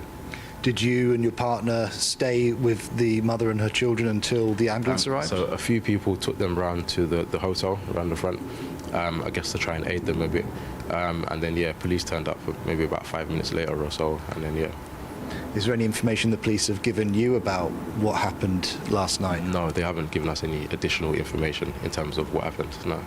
How does it make you feel about the safety of this area? It's quite a leafy green, seems like quite a nice quiet street, and yet this tragic event has taken place. It's kind of mixed, really, because I mean, on a normal day, it's usually pretty okay around here. As I said, you do hear the odd argument sometimes at night, but never sort of on that scale. It's just, the odd shouting here and there. It might last maybe a few minutes and then it stops. I mean, other than that, the area seems okay enough, but I mean, after something like that, it's a bit, hard to say. Police say that it was an isolated incident in the sense that this gentleman was known to the victims. Does that reassure you at all? In terms of? In terms of knowing that it wasn't a random attack. I'm not too sure, really. I mean, again, with the little girl saying that, she obviously didn't like him. Obviously that indicates that, they did know him, but it's just, what is it they didn't like about him? It was quite obvious that he was a bad guy in some form. Did you hear him shout anything or say anything? What about as you were chasing him? I didn't hear a word from him. I remember shouting at him, sort of telling him to stop, basically. That's about it. I don't remember anything coming from his mouth at all. He headed towards Clapham Common. Did you see which direction he went? I didn't know, because I had stopped at one point. I didn't see. Obviously I know he ran towards the end of the road. I don't know whether he went left or right. Well, local residents tell me that this incident last night has been terrifying and has been deeply worrying for them as a community. However, Met Police stressing that last night's attack was frightening, but they do say that it was an incident between two people who were known to each other and it was not terror-related. Well, thank you very much indeed, Ray Addison, and for bringing that interview with that eyewitness there who chased the alleged attacker. Next up. Yes, we'll speak to a Just Stop Oil spokesperson and ask, is it ever acceptable to break the law for the planet? Don't go anywhere. 2024, a battleground year. The year the nation decides. As the parties gear up their campaigns for the next general election. Who will be left standing when the British people make one of the biggest decisions of their lives? Who will rise? And who will fall? Let's find out together. For every moment, the highs, the lows, the twists and turns. We'll be with you for every step of this journey. In 2024, GB News is Britain's election channel. Big news, big debates, big opinion. Patrick Christie's Tonight is the week's biggest show. Every weekday, 9 to 11 p.m, we've got the inside track on the day's top stories. There'll be sharp takes you won't get anywhere else. We will set the news agenda, not just follow it, and I want to bring you along for the ride. Whatever it is, we'll have our finger on the pulse. It's news, but it's this close to entertainment. Patrick Christie's Tonight, 9 to 11 p.m, only on GB News, the People's Channel, Britain's news channel. GB News is Britain's news channel, and now you can support it. All you have to do is scan that QR code that's up on your screen right now, or you can go to gbnews.com/support and become a GB News member. You'll have fantastic benefits. We're also going to organise special events where you as GB News members can meet the presenters, the on-screen faces. Scan the QR code or go to gbnews.com/support. Thank you so much. Wake up to the headlines with headliners every morning at 5 a.m. We treat you to the day's biggest stories before anyone else, 7 days a week. You can catch up on everything you need to know before you've even had your kippers. Headliners every morning at 5 a.m, only on GB News, the People's Channel, Britain's news channel. When the news happens, it happens here. And really important breaking news. Breaking news this morning. On TV, radio and online, the news starts here on Britain's Newsroom. All the biggest stories and the answers that you need from across the UK and beyond. Join Britain's Newsroom from 9:30 on GB News. The People's Channel, Britain's news channel. Now then, Lee Anderson here. Join me on GB News on my show, The Real World, every Friday at 7 p.m. I'm not eating bloody cat. Are you Delicious. mental? Open your mouth. OK, here comes a train. Reminds me of the scene in Singing in the Rain. Adam, is that a good one? Whoa! Join me at 7 on GB News, Britain's news channel. I'm Andrew Doyle. Join me at 7 o'clock every Sunday night for Free Speech Nation, the show where I tackle the week's biggest stories in politics and current affairs with the help of my two comedian panellists and a variety of special guests. Free Speech Nation, Sunday nights from 7 on GB News, the People's Channel, Britain's news channel. Have a great Saturday night with me, Leo Curse, on the Saturday Night Showdown. It's a crazy world out there, so come and make fun of it with me, my panel of comedians, and a couple of people who actually know what they're talking about. This Saturday Night Showdown is your front row ticket to the clown show, every Saturday, only on GB News, the People's Channel, Britain's news channel. Every Sunday from 11, join Michael Portillo. There'll be topical discussion, looking at the week before and the week to come. So kick back and relax at 11 a.m. on Sundays on GB News with me, Michael Portillo. GB News, the People's Channel, Britain's news channel.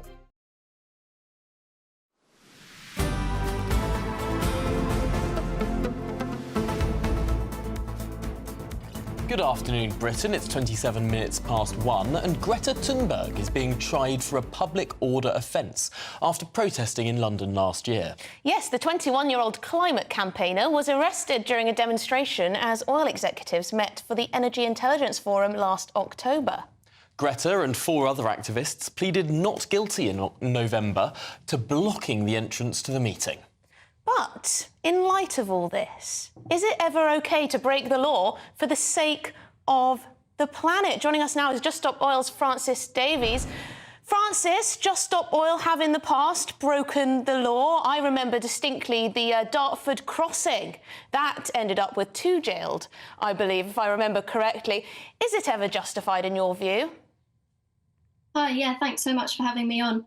I mean, I would have to say yes. I mean, we're trying to preserve my life, your lives, the lives of your family, and it's not just the planet that we're trying to protect, it's the lives of millions of people.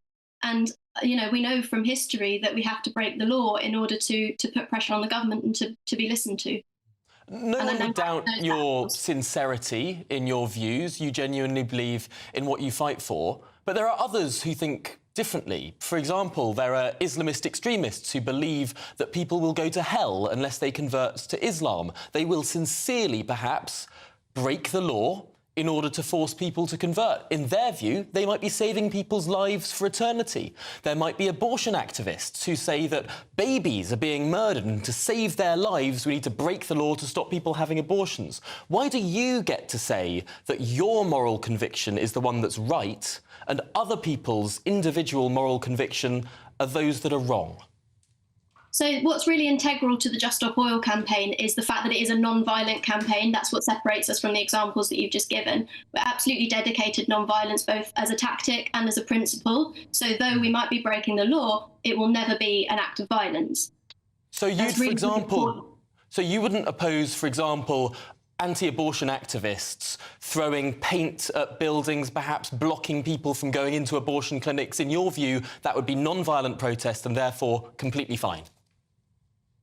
Well, I mean, you've had me on here to speak about the Just Stop Oil campaign, about Greta Thunberg appearing in court, so I'd just like to keep it to that, if that's possible. I'm not an expert on that field. You don't see the analogy? Yeah.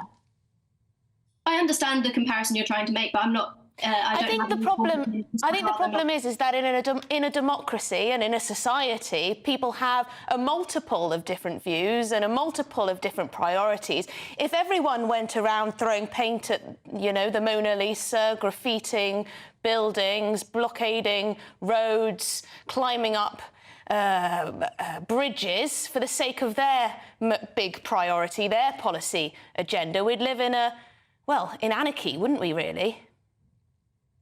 Yeah, possibly. Or perhaps, you know, if the government just did their bare minimum duty to protect the people in this country, then we wouldn't have a reason to have to go and climb up bridges and do all of these things, you know?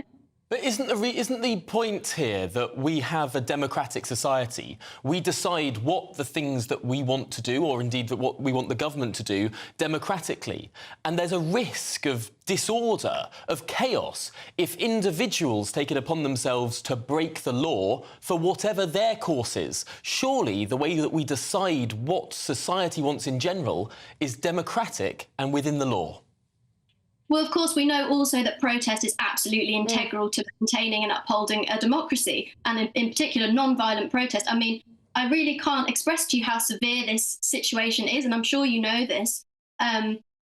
The science, the IPCC report, I mean, I won't name off all these institutions, but this is really hard science, and we know that we are heading towards societal collapse. That will be disorder when there's no food on the shelves, when people are dying from flooding and from heat strokes in the summer, when our hospitals... The problem is Just Stop Oil. Just Stop Oil has become a bit of a joke, even among young people, because they are so disruptive. I'm really sorry.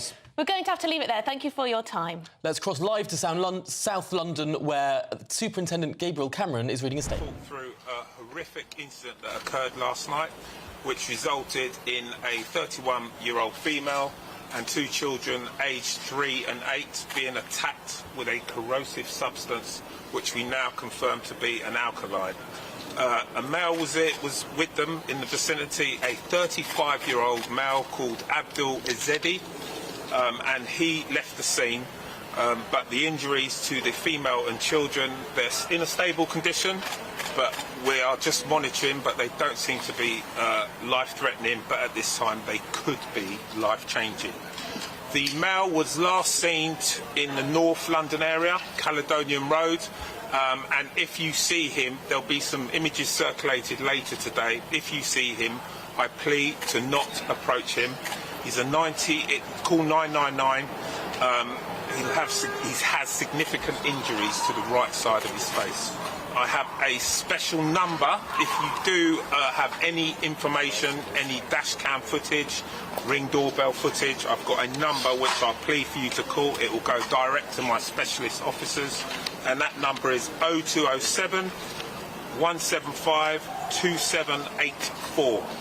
Failing that, you can always call Crime Stoppers on 101. I really want to give thanks to the local community. I had 3 members of our community, 3 women and 1 male, who attempted to stop the perpetrator. They were injured in the process. They've sustained injuries, but thankfully they're not too harmful. Also want to thank LFB, London Fire Brigade, local ambulance service. 5 of my local officers were also injured. Thankfully, no one has got any life-threatening, life-changing injuries. That's it. Any questions for me? What's the scale of the manhunt at the moment for this? So we're liaising with our local other partners, agencies, so we're working alongside Northumbria. We believe the male is from the Newcastle area. And he could be going back there. He may not be, but he could be. BTP, British Transport Police, are also working alongside us as well. So we are working in collaboration with other agencies to try and locate this male. Could you tell us what the relation? What's the condition of the mother and the 2 children? What's the relation to the suspect? We don't know the actual relationship at this stage. I've basically told you everything we know. We thankfully know who the subject is, and there are inquiries to locate him. So that's a real plus. But again, I really want to thank our community. So can you spell out Zeddy for us? Can you give us the spelling of the name? A-B-D-U-L. He's got a middle name, and that's Shakur, S-H-O-K-O-O-R. Surname is Zeddy, E-Z-E-D-I. His image and this transcript will be circulated post this conference. Was the suspect living around here? And were the victims living around? As far as I'm aware, the suspect has travelled down from Newcastle. At this stage, I do not know where the victims reside. The superintendent, was he a British national? There's still some ongoing inquiries in that field. I'm not sure. And what was his age, sorry, sir? Approximately 35. And how many officers are trying to search for him? Well, as you know, we take violence against women and girls very seriously in the Met Police. I've liaised with specialist colleagues. I'm working with my local officers, and we have got a significant asset looking for this male. So this is a dangerous man on the run out there at the moment? My plea is don't approach him, and if you see him, call 999. In respect to the car, could you tell us if that's the victims or the person you're looking for? I believe it is the subject's car. It's a Hyundai, but that's all I know. Have you got any closer to what the substance was and whether it's available on the high street? Don't know. I know it's a corrosive alkaline substance, and as we all know, we can buy all sorts in the high street. Sorry, and did you say the victim lived around here? I mean, do you have don't know where the victim lives. How confident are you'll catch him? We will catch him. I'm wholeheartedly confident. Was he known to police previously? At this stage, I believe he may have been known to police, but he's not a local resident from London, as far as I'm aware. He's come down from Newcastle. Do you have any idea what the motivation might be behind travelling this far across the country? No idea. Could you confirm if he was on bail at all already? I do not know that level of detail, but what I can assure you, going back to your question, is it's a horrific crime against a vulnerable female, and we take that very seriously. When you say vulnerable female, are you able to expand on whether they're a victim? When I say vulnerable, but we take violence against women and girls very seriously, and this was someone who, it's a vulnerable position she was in, and it would have been horrific and frightening. So we will do our utmost, and we will, I'm totally confident, capture the male. Was there any injuries that weren't from acid, from the alkaline substance? As far as I'm aware, I don't know, but thank you for your time. Yeah, that's all. North London. Well, there we have it. That was Superintendent Gabriel Cameron answering questions from the press after this substance attack last night in South London. We have a name.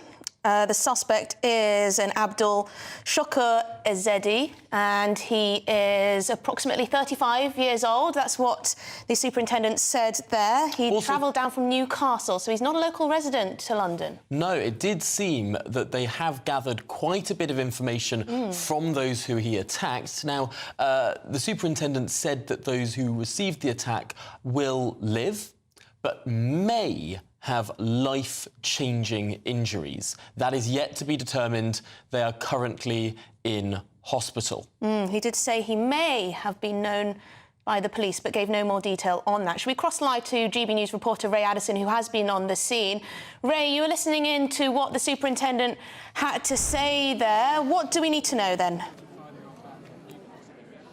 Well, Superintendent Cameron there confirming that the suspect is 35-year-old Abdul Shakur Ezedi. He was last seen in Caledonian Road in North London, and very clear plea to the public: if you do come across him, do not approach him. He's considered to be extremely dangerous. They are going to be issuing an image of Ezedi after this press conference now, and we will be publishing that here on GB News as soon as we get it. They're saying he has received significant injuries to the right side of his face, so it's possible that you may, viewers, listeners may have already seen a man in the North London area with those types of injuries, and of course the police would be keen for you to get in touch and report that to him. They praised those members of the community who got involved in that attempt to stop the suspect. 4 members of this local community in total. Of course, 3 were women, 1 was a man, and 3 of those women did receive slight injuries, had to go for hospital treatment, and all have since been discharged. Now, they do believe that Ezedi is from the Newcastle area, and they warn that he may be on his way back there or attempting to make his way back there, and saying that part of the police operation now very much involving British Transport Police, and they are part of this manhunt, and will be looking across the transport network to see if they can track him down. Now, they do not know at this stage what his relationship is to the mother, the 31-year-old mother of those 2 young girls, 8 and 3, who were injured in that attack. Of course, the mother and the youngest daughter receiving potentially life-changing injuries, we have been told.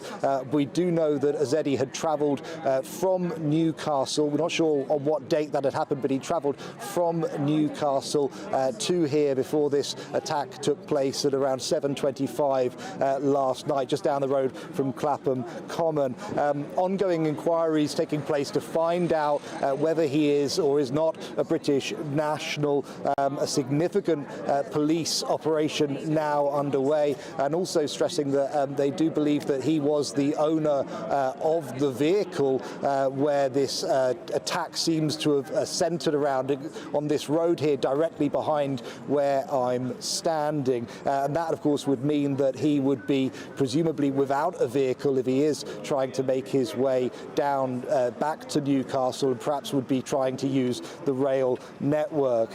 They don't know at this stage yet where the victim and her daughters live, and they do not know whether he was known to police for any previous alleged offences. And at this stage as well, police say they have no idea of the motivation behind it. However, that image of Ezedi being released soon, and we will put it up here on GB News. It is a terrifying prospect to think of this image, a man who is clearly very dangerous, with significant damage presumably obtained in the attack to the right side of his face. But Ray, as you say, this man could now be travelling the length of the country. This search area is far wider than London. Yes, absolutely. This is, by the sounds of it now, could potentially become a nationwide manhunt with significant police resources being used. We know that police helicopters have been involved in this search. We know a number of neighbouring forces as well have been involved across London, and of course now British Transport Police as well joining in this hunt. Those 4 members of the public who came to the the aid of the mother and her two daughters being praised by police. We spoke to the man that came to chased after Zedi, chased him down the street. We spoke to him on GB News just about half an hour ago, and him describing that loud bang, which sounded like a car crash, the screams for help, and how he ran out with his partner. His partner, of course, received an injury herself from that corrosive alkaline substance, and has thankfully been released from hospital relatively unharmed. That eyewitness telling GB News how he saw him pull the girl out of the car, Zedi allegedly lifting up the youngest daughter, that 3-year-old girl, and then slamming her to the ground, describing that as being like picking up a pillow, and that describing the horrific sound of her hitting the ground. Despite that, he gave chased Zedi down the street. However, he was wearing slippers and couldn't give full chase. He called after him, told him to stop, told him to come back, and explaining that he had that motivation because he has his own children and just didn't want to see this man getting away with it. Then, of course, they told us how they gave first aid, emergency sort of first aid to the mother and her daughters, getting water, pouring it over the eyes and face of the mother there as she screamed that she couldn't see. Thank you very much, Ray, and you'll bring us that image of the suspect when you have it. GB News reporter Ray Addison there in South London. Well, we'll discuss this latest news and much more with our panel after this short break. Big news, big debates, big opinion. Patrick Christie's Tonight is the week's biggest show. Every weekday, 9 to 11 p.m, we've got the inside track on the day's top stories. There'll be sharp takes you won't get anywhere else. We will set the news agenda, not just follow it, and I want to bring you along for the ride. Whatever it is, we'll have our finger on the pulse. It's news, but it's this close to entertainment. Patrick Christie's Tonight, 9 to 11 p.m, only on GB News, the People's Channel, Britain's news channel. GB News is Britain's news channel, and now you can support it. All you have to do is scan that QR code that's up on your screen right now, or you can go to gbnews.com/support and become a GB News member. You'll have fantastic benefits. We're also going to organise special events where you as GB News members can meet the presenters, the on-screen faces. Scan the QR code or go to gbnews.com/support. Thank you so much. 2024, a battleground year. The year the nation decides. As the parties gear up their campaigns for the next general election. Who will be left standing when the British people make one of the biggest decisions of their lives? Who will rise? And who will fall? Let's find out together. For every moment, the highs, the lows, the twists and turns. We'll be with you for every step of this journey. In 2024, GB News is Britain's election channel. I'm Michelle Dewberry, and I'm not here to tell you what to think. I'd much rather hear what you have to say. So send in your opinions to gbviews@gbnews.com. Keep them clean, and you never know, I might read them out. With my panel here on Jubes & Co, we debate, we get stuck into the issues of the day on a show where all views are welcome, especially yours. GB News, the People's Channel, Britain's news channel. I'm Christopher Hope. And I'm Gloria DiPiero, bringing you PMQ's Live here on GB News. Every Wednesday, we'll bring you live coverage of Prime Minister's questions when Rishi Sunak and Sir Keir Starmer go head-to-head in the House of Commons. We'll be asking our viewers and listeners to submit the questions that they would like to put to the Prime Minister, and we'll put that to our panel of top politicians in our Westminster studio. That's PMQ's Live here on GB News, Britain's election channel. In the GB Newsroom, we bring you the news as it happens. With our team of dedicated journalists across the UK, we're ready to give you accurate reporting every day. When the news breaks, we'll be there with bulletins on GB News, the People's Channel, Britain's news channel. Your weekend starts here with Friday Night Live with me, Mark Dolan, 8 till 9 on GB News. Big stories, big guests and big laughs as we get you ready for a cracking weekend. That's Friday Night Live with Mark Dolan. Fridays 8 till 9 on GB News. Bring your own drinks. The admission's free. Good afternoon, Britain. Good afternoon, Britain. Join us, Tom and Emily, To find out what's happening in the heart of Westminster. and why it matters to you. Weekdays from midday, we bring you the most compelling stories from across the United Kingdom. And from your doorstep to our inbox. That's right, we want to hear from you. GB News, Britain's news channel.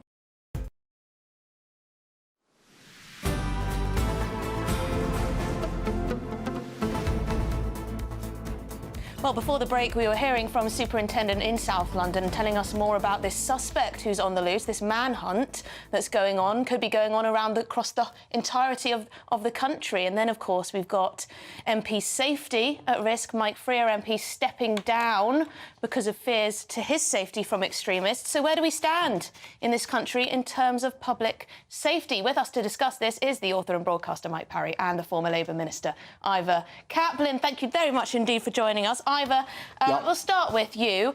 Are we safe in this country?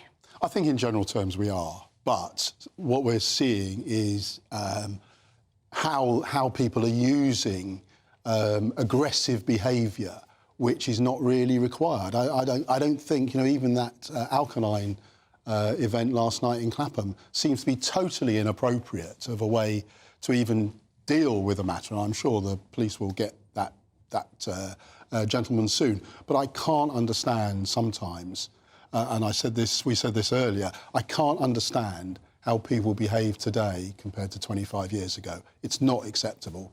Mike Parry, has there been a shift in attitude, a lack of respect, a breakdown of the social Well, crime's out of contract? control in this country, in my view.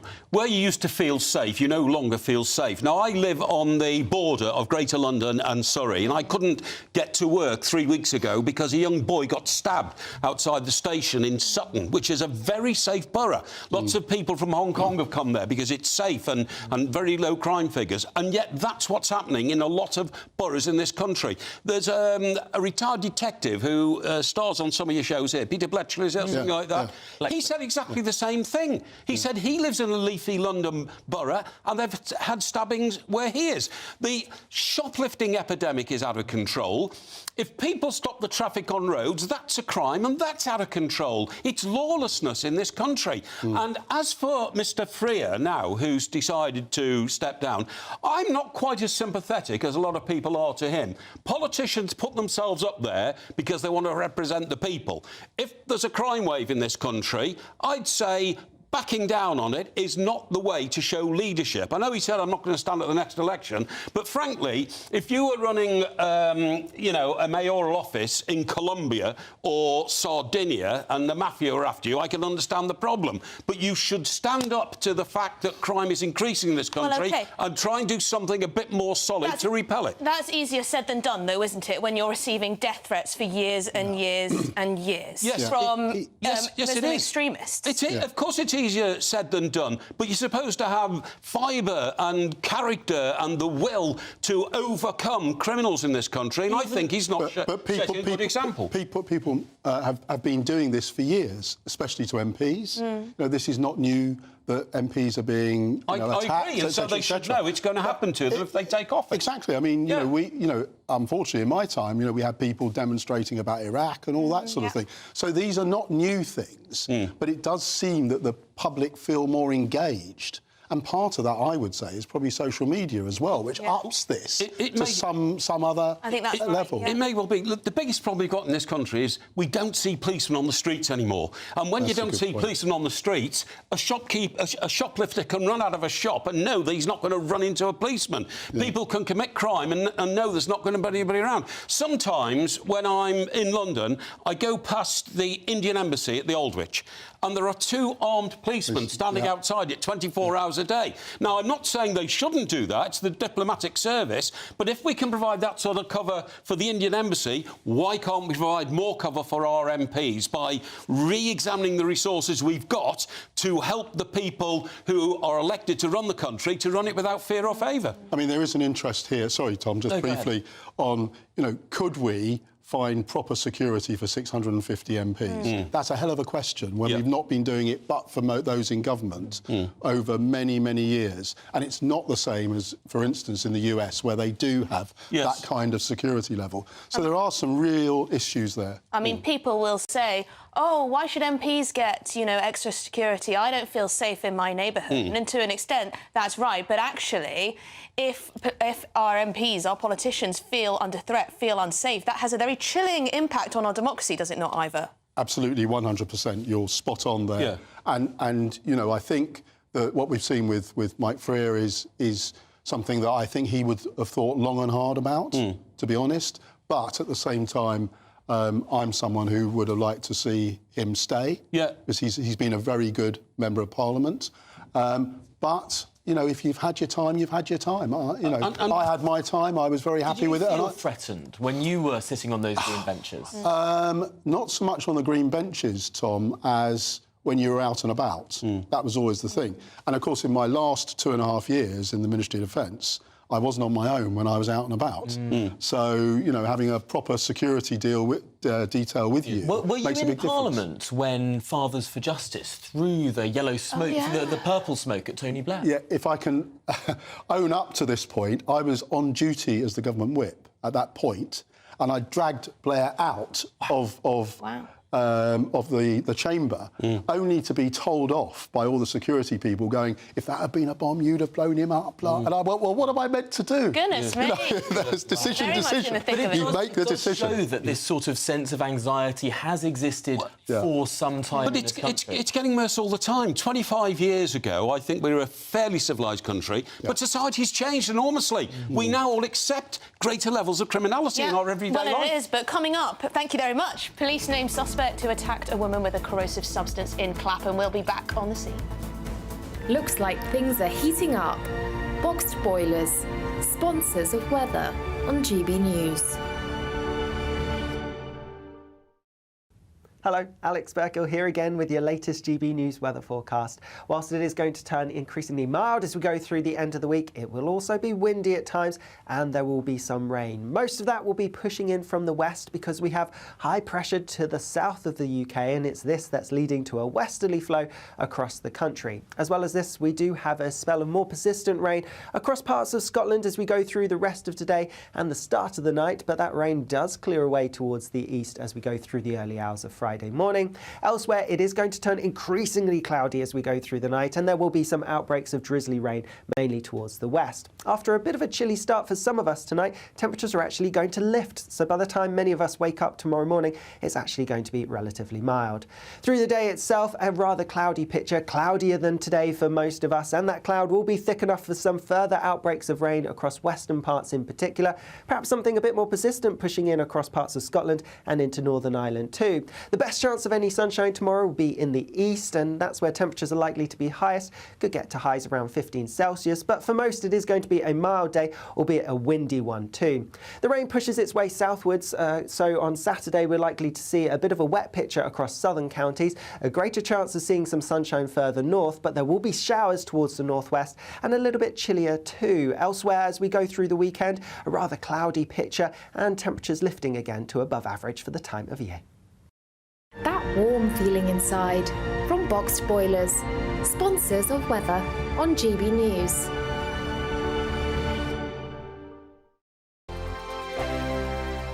Good afternoon, Britain. Good afternoon, Britain. Join us, Tom and Emily, To find out what's happening in the heart of Westminster. and why it matters to you. Weekdays from midday, we bring you the most compelling stories from across the United Kingdom. And from your doorstep to our inbox. That's right, we want to hear from you. GB News, Britain's news channel.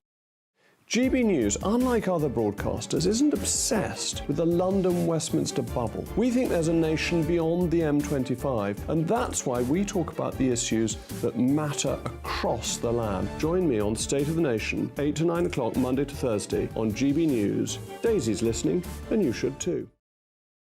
Every Sunday from 11, join Michael Portillo. There will be topical discussion, looking at the week before and the week to come. So kick back and relax at 11 a.m. on Sundays on GB News with me, Michael Portillo. GB News, the People's Channel, Britain's news channel. In the GB Newsroom, we bring you the news as it happens. With our team of dedicated journalists across the UK, we're ready to give you accurate reporting every day. When the news breaks, we'll be there with bulletins on GB News, the People's Channel, Britain's news channel. Wake up to the headlines with Headliners every morning at 5 a.m.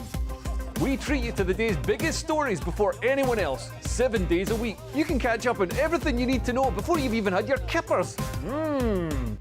Headliners every morning at 5 a.m, only on GB News, the People's Channel, Britain's news channel. I'm Andrew Doyle.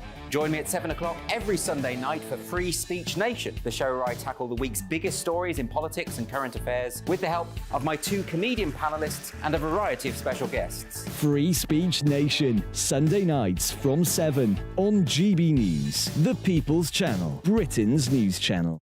Big news, big debates, big opinion.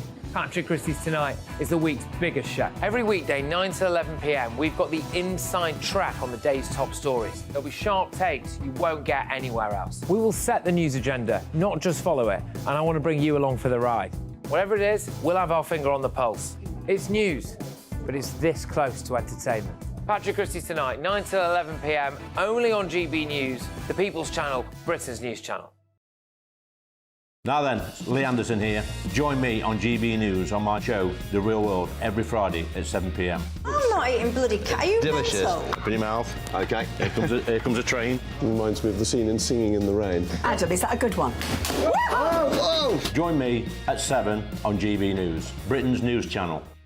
When the news happens, it happens here. And really important breaking news. Breaking news this morning. On TV, radio and online, the news starts here on Britain's Newsroom. All the biggest stories and the answers that you need from across the UK and beyond. Join Britain's Newsroom from 9:30 on GB News. The People's Channel, Britain's news channel. Have a great Saturday night with me, Leo Curse, on the Saturday Night Showdown. It's a crazy world out there, so come and make fun of it with me, my panel of comedians, and a couple of people who actually know what they're talking about. This Saturday Night Showdown is your front row ticket to the clown show, every Saturday, only on GB News, the People's Channel, Britain's news channel.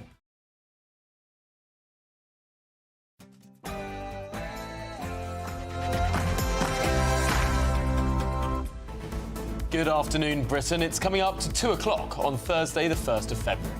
Manhunt underway. Police name suspect who attacked a woman with a corrosive substance in Clapham last night as Abdul Azadi. They say he is around 35 years old and may have been known to the police. We're back on the scene with all the latest for you. Hounded from office. Tory MP Mike Freer reveals attacks by Muslims against Crusades, Ali Harbi Ali, and a recent arson attack on his office have weighed so heavily on his family that he's choosing to stand down at the next election. And blood on your hands. That's the charge levelled at tech bosses yesterday during an extraordinary Senate hearing in the US. Senators accused social media companies of being culpable for the deaths of users of their platforms. But should social media bosses take personal responsibility for the safety of children?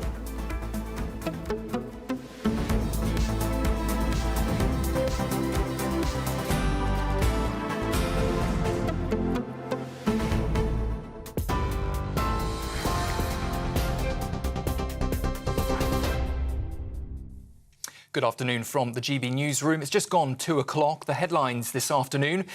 The top story of the hour, the suspect of the chemical attack in London is at large and has been named as 35-year-old Abdul Azadi from the Newcastle area.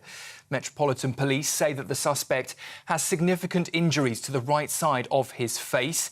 In the attack, Azadi allegedly threw a corrosive substance over 3 victims. That included 2 children near Clapham Common.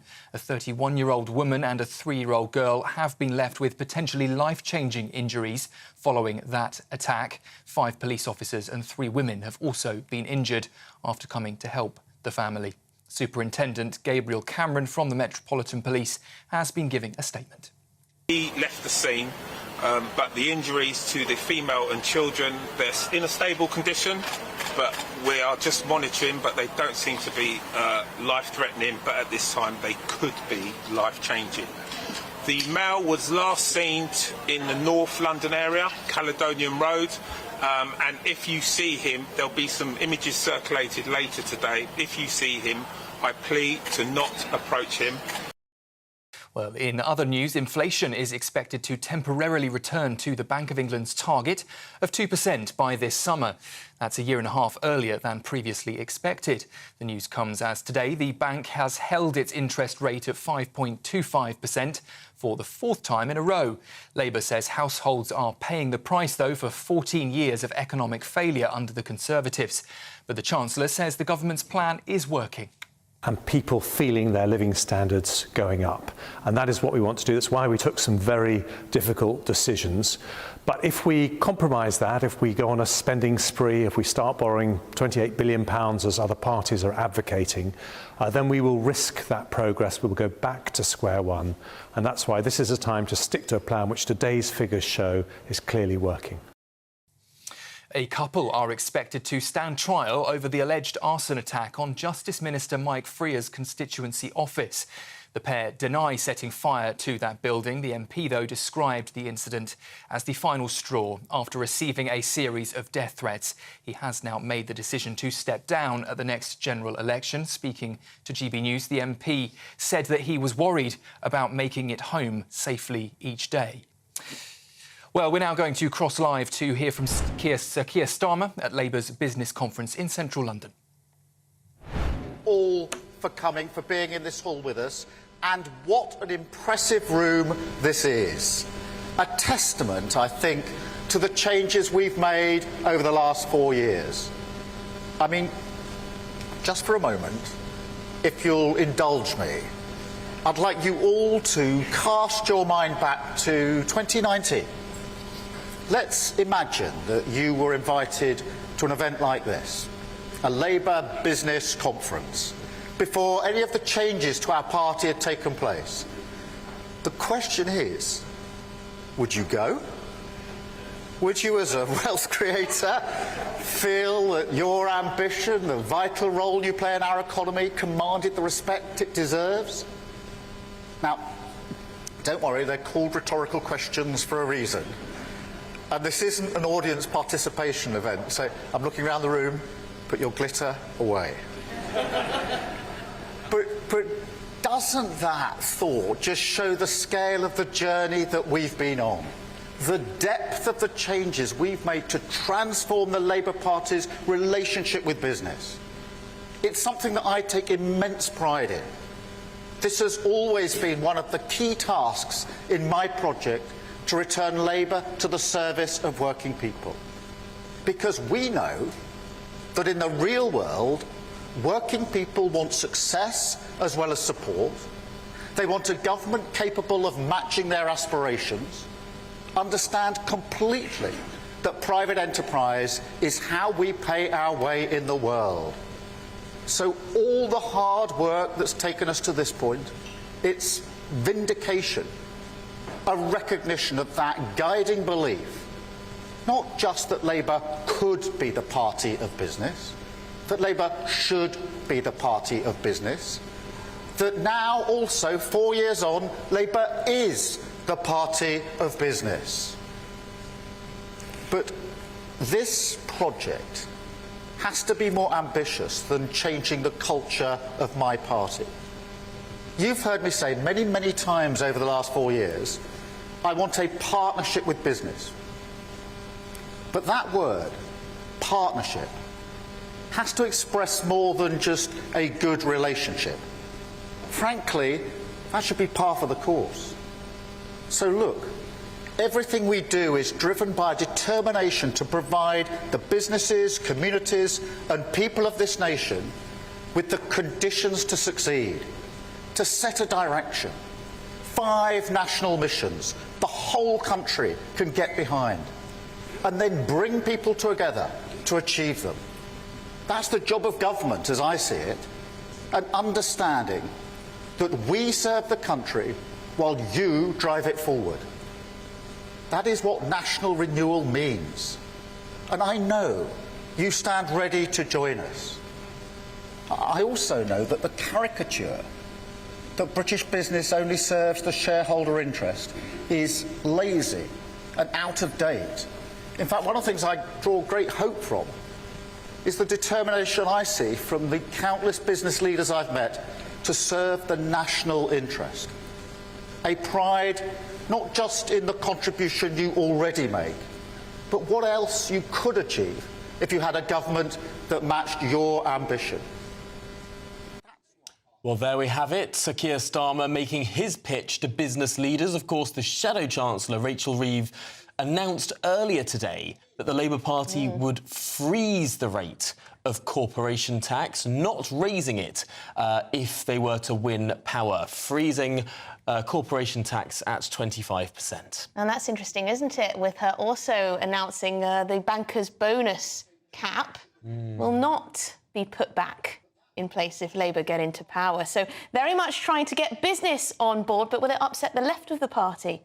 Perhaps keeping corporation tax at that level. Anyway, let's go back to the manhunt, which is underway following an alkaline attack in South London. The Metropolitan Police are searching for 35-year-old Abdul Azedi. He was last seen in Caledonian Road, and Superintendent Gabriel Cameron urged members of the public to not approach this suspect. So there you go, there's the image of the suspect. So let's cross live to GB News reporter Ray Addison, who is in South London for us. Ray, we now have that image that we just put up on the screen of the suspect. Absolutely, that image now out there, and it will be shown across media far and wide, all across the United Kingdom. Of course, Zedi very much at large and presumed to possibly be heading back towards Newcastle. British Transport Police getting involved in that, and so this turns very much from a localised London-based manhunt to potentially something which is more of a nationwide scale. What we know so far is that Abdul Shakur Zedi is 35 years old. He was last seen in North London in Caledonian Road, and he has got significant injuries to the right-hand side of his face. Now, police not able to say or clarify whether that is from the alkaline substance that was thrown onto the mother and those two young girls, or is from some other cause. However, he does have those significant injuries to the right-hand side of his face, and therefore will be fairly recognisable, especially now that that image has been released. They do believe that he is from the Newcastle area. They say he travelled down that same day, so travelled down yesterday, presumably with the mother and those two children, and he could be on his way back there. Now, there's ongoing inquiries to find out if he is or is not a British national, but there is now a significant number of officers across the country hunting for him. We know that 4 members of the community did try to step in when they heard that horrific attack underway. Initially, the sound of a big bang like a car crash, and they looked out of the windows, saw what was going on, and got involved. We managed to speak to the man who chased Azedi down the street. He said he didn't want to be identified, but he did tell us what happened. I was inside and I heard some sort of commotion going on outside. It's not unusual because sometimes we do hear things going on outside, the odd argument or something. So at first I didn't think much of it.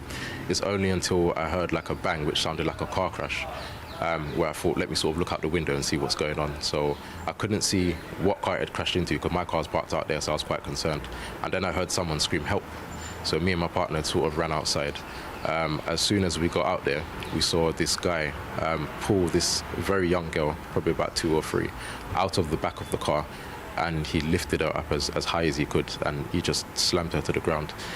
He'd done that twice, and it was after the second time where we sort of just ran in and just tried to stop what was going on. So I ended up sort of chasing him like halfway down the road.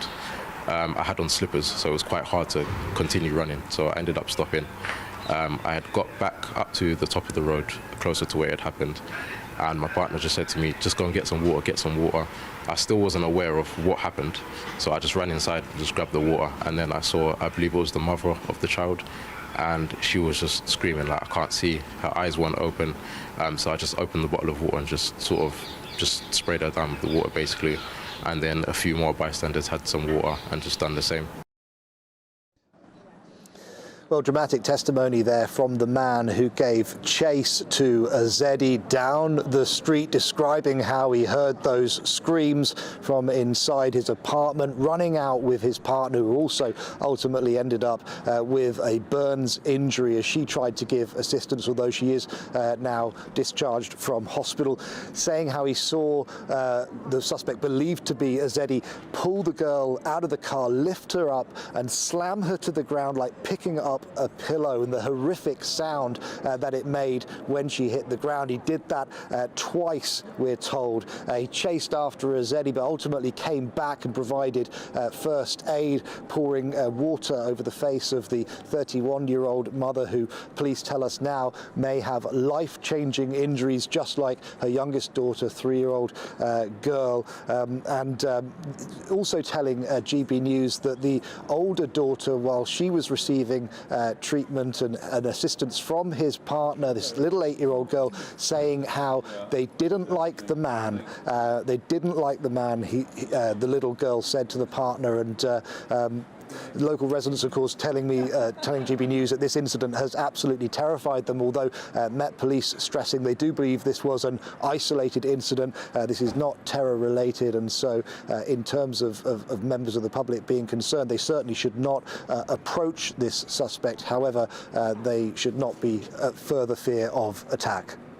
Yes, Ray, it does seem that this was someone who was known to the individuals he attacked, and it does seem that this particular type of attack is most common in Southeast Asia. Acid or alkaline attacks are often used in honour attacks with issues to do with marriage proposals, arranged marriages, people turning others down, and this is one common way in which people may lash out if they do respond violently in that part of the world.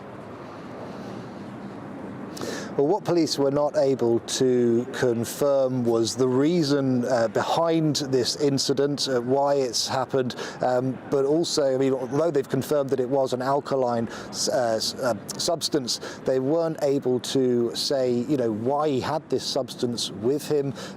One would presume that he had it at hand, but we can only speculate how he would have had that material at hand in order to then use that in this attack, or certainly what prompted it. But what we do know, it was a truly horrific thing. People here, eyewitnesses, neighbours telling me that it was a truly horrific thing for them to witness, not only because it was three vulnerable people, a woman and two very young girls, but the horrific nature of that attack was very disturbing and will stay with them for a long time. Well, thank you very much indeed. Ray Addison there, GB News reporter, live at the scene in South London of this corrosive substance attack. Now, speaking of crime and hopefully punishment, the Home Secretary James Cleverly says that he wants to see the police in action. He's demanded police chiefs present him with hard evidence that they are treating neighbourhood policing as a priority. He says he wants people to look him in the eye and say they feel safe. Well, joining us now is the retired Metropolitan Police Officer, Chris Hobbs. Chris, what is the preferred way in which the police go about their business at the moment? There's these two strands of thinking: evidence-based policing versus bobbies on the beat.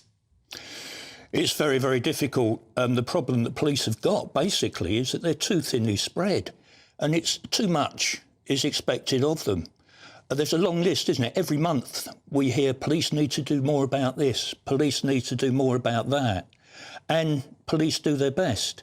They're overwhelmed with bureaucracy. I mean, when I was a young PC, if I took a shoplifter in, then I'd be in and out within an hour. You take a shoplifter in now, and you're doomed for the rest of your shift, for 6 or 7 hours dealing with the bureaucracy. Police want to get back in those communities because community policing is really the core of policing. But such are the demands on their time at the moment, and the bureaucracy, and the fact that they are struggling now to retain experienced officers. People are hemorrhaging out of the police, and new recruits coming in haven't got that experience, and there's a good chance they may not stay anyway. So there's all sorts of problems. And for the Home Secretary to glibly say he wants more done, frankly, clearly shows he's got no understanding of the pressure police are under, and of course the constant criticism that they face across the board. Very rarely do you actually hear of police officers getting praised for acts of bravery or acts of compassion. So there's a problem with morale in the police force, and clearly a problem with the Home Secretary, who needs to get out there and talk to officers on the front line who frankly are struggling. And last night, of course, was a graphic example of the violence that grips London. Violence, much of which never comes to the ears of police or is never reported to police. Gang-related violence is one example.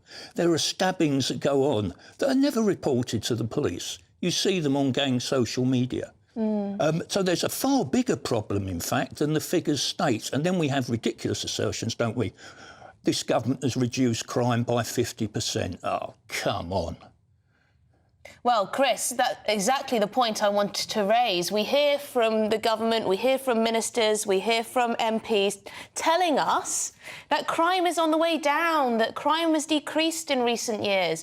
It's always going down, but people anecdotally know that it doesn't seem to be. Are you saying that there's quite a lot of violent crime going on that we just don't get reported? Yeah, absolutely. I mean, when you think about it, every drugs deal is a crime. Everyone who possesses drugs is committing a crime. The other night, someone came into my local pub selling meat, and he was asked, "Where'd you get that from?" "Oh, I stole it from the co-op." Now, I basically told him to go away. Didn't quite use those words. But this is a problem that we have. Now, that crime probably won't appear in any crime statistics. If I'd have detained him, I doubt very much whether police on blues and twos would have come to my assistance. But it shows the sort of endemic problem there is with unreported crime. There is an epidemic. Police are stretched, and as I say, we're struggling to retain experienced, good police officers. Even that incident we saw yesterday, that terrible incident, the number of officers now, quite rightly, who are being taken away from other duties to chase down this violent, vile individual who did what he did. But those officers will be taken from doing other things. Mr Cleverly, I think, as I said, needs to get out and needs to talk to officers on the front line and not make ridiculous statements. Chris, you speak about the problems about police form filling rather than getting back on the beat, and I wonder how much of that actually could be solved by, frankly, there being more backroom people doing those forms so police officers can get on the streets. It seems like it's very popular for politicians to say, you know what, we're going to cut the backroom, we're only going to invest in front-room people. But in the end, that means that sometimes front-room people end up doing backroom work. That's an excellent point. It really is an excellent point, because obviously in the cuts introduced by this government, police staff were got rid of hand over fist. And they were, and I can remember when I was a PC and a detective sergeant, they were invaluable, absolutely invaluable, in taking a lot of the workload away from police officers on the front line. At one stage, I could hand over case papers that were a bit of a shambles, and they'd put them straight for me and they'd submit them and send them up the line. That's gone now. Those police staff have disappeared, and you're quite right. Police officers now are having to take on a lot of bureaucracy that wasn't there when I was a PC, but it's keeping them, basically, it's keeping them off the streets. And to be quite honest, most police officers join the police, despite what people may think, to help people and to take bad people off the streets and make society safer. And we've also got a problem, haven't we? I'm sure you know, the criminal justice system, the courts are up to their necks. Judges are being lent on not to send people to prison. All sorts of issues there in terms of, problems. And this government needs to get a grip and stop making ridiculous statements. And as I said, I'm obviously losing faith in Mr Cleverly, and he's only been in post 2 minutes. Oh dear, well that's not a good sign. Thank you very much for your time though, we really appreciate it. Retired Metropolitan Police Officer Chris Hobbs there giving his take on lawless Britain, or so it sometimes appears. Well, let's head back to Brussels now, where farmers are protesting outside the European Parliament, and things have got a little hairy. Smoke billowing up from a pyre of what look like tyres there in the square. There are some police officers present, but lots and lots of protesters in pretty dramatic scenes. And what do these farmers want? They want a stop to rising taxes. They want help with rising costs, energy costs, costs of doing business. They are absolutely fuming. And indeed, we've seen not just in Brussels, not just in Belgium, but in Paris too, in Berlin, in Amsterdam. We have seen protests like this in a similar vein pop up across Europe in many, many different countries. The question might be asked, where's next? Big news, big debates, big opinion. Patrick Christie's Tonight is the week's biggest show. Every weekday, 9 to 11 p.m, we've got the inside track on the day's top stories. There'll be sharp takes you won't get anywhere else. We will set the news agenda, not just follow it, and I want to bring you along for the ride. Whatever it is, we'll have our finger on the pulse. It's news, but it's this close to entertainment. Patrick Christie's Tonight, 9 to 11 p.m, only on GB News, the People's Channel, Britain's news channel. 2024, a battleground year. The year the nation decides. As the parties gear up their campaigns for the next general election. Who will be left standing when the British people make one of the biggest decisions of their lives? Who will rise? And who will fall? Let's find out together. For every moment, the highs, the lows, the twists and turns. We'll be with you for every step of this journey. In 2024, GB News is Britain's election channel. I'm Christopher Hope. And I'm Gloria Di Piero, bringing you PMQ's Live here on GB News. Every Wednesday, we'll bring you live coverage of Prime Minister's questions when Rishi Sunak and Sir Keir Starmer go head-to-head in the House of Commons. We'll be asking our viewers and listeners to submit the questions that they would like to put to the Prime Minister, and we'll put that to our panel of top politicians in our Westminster studio. That's PMQ's Live here on GB News, Britain's election channel. Join us every night on GB News at 11 p.m. for Headliners, which is 3 top comedians going through the next day's news stories, which is exactly what you need, because when the establishment has gone crazy, you need some craziness to make sense of it. Headliners. You don't have to bother reading the newspaper. We've got it covered for you. Every night at 11 p.m. and repeated every morning at 5 a.m. We won't send you to sleep like some of the other paper review shows out there. So join us 11 p.m. every night on GB News. The People's Channel, Britain's news channel. Your weekend starts here with Friday Night Live with me, Mark Dolan, 8 till 9 on GB News. Big stories, big guests and big laughs as we get you ready for a cracking weekend. That's Friday Night Live with Mark Dolan, Fridays 8 till 9 on GB News. Bring your own drinks, the admission's free. In the GB Newsroom, we bring you the news as it happens. With our team of dedicated journalists across the UK, we're ready to give you accurate reporting every day. When the news breaks, we'll be there with bulletins on GB News, the People's Channel, Britain's news channel. Tired of the usual focus-tested, pre-prepared Westminster runaround? Well, so am I. So you want higher taxes? Is your department to blame for this? Are you rethinking this policy? Every Sunday at 9:30, I'll be sitting down with those in power to get the truth about the issues affecting you. Let's be honest, we've known about the cost pressures of this project for years, not months. That's the Camilla Tominey Show, a politics show with personality. On GB News, the People's Channel, Britain's news channel. Good afternoon, Britain. Good afternoon, Britain. Join us, Tom and Emily, To find out what's happening in the heart of Westminster. and why it matters to you. Weekdays from midday, we bring you the most compelling stories from across the United Kingdom. And from your doorstep to our inbox. That's right, we want to hear from you. GB News, Britain's news channel.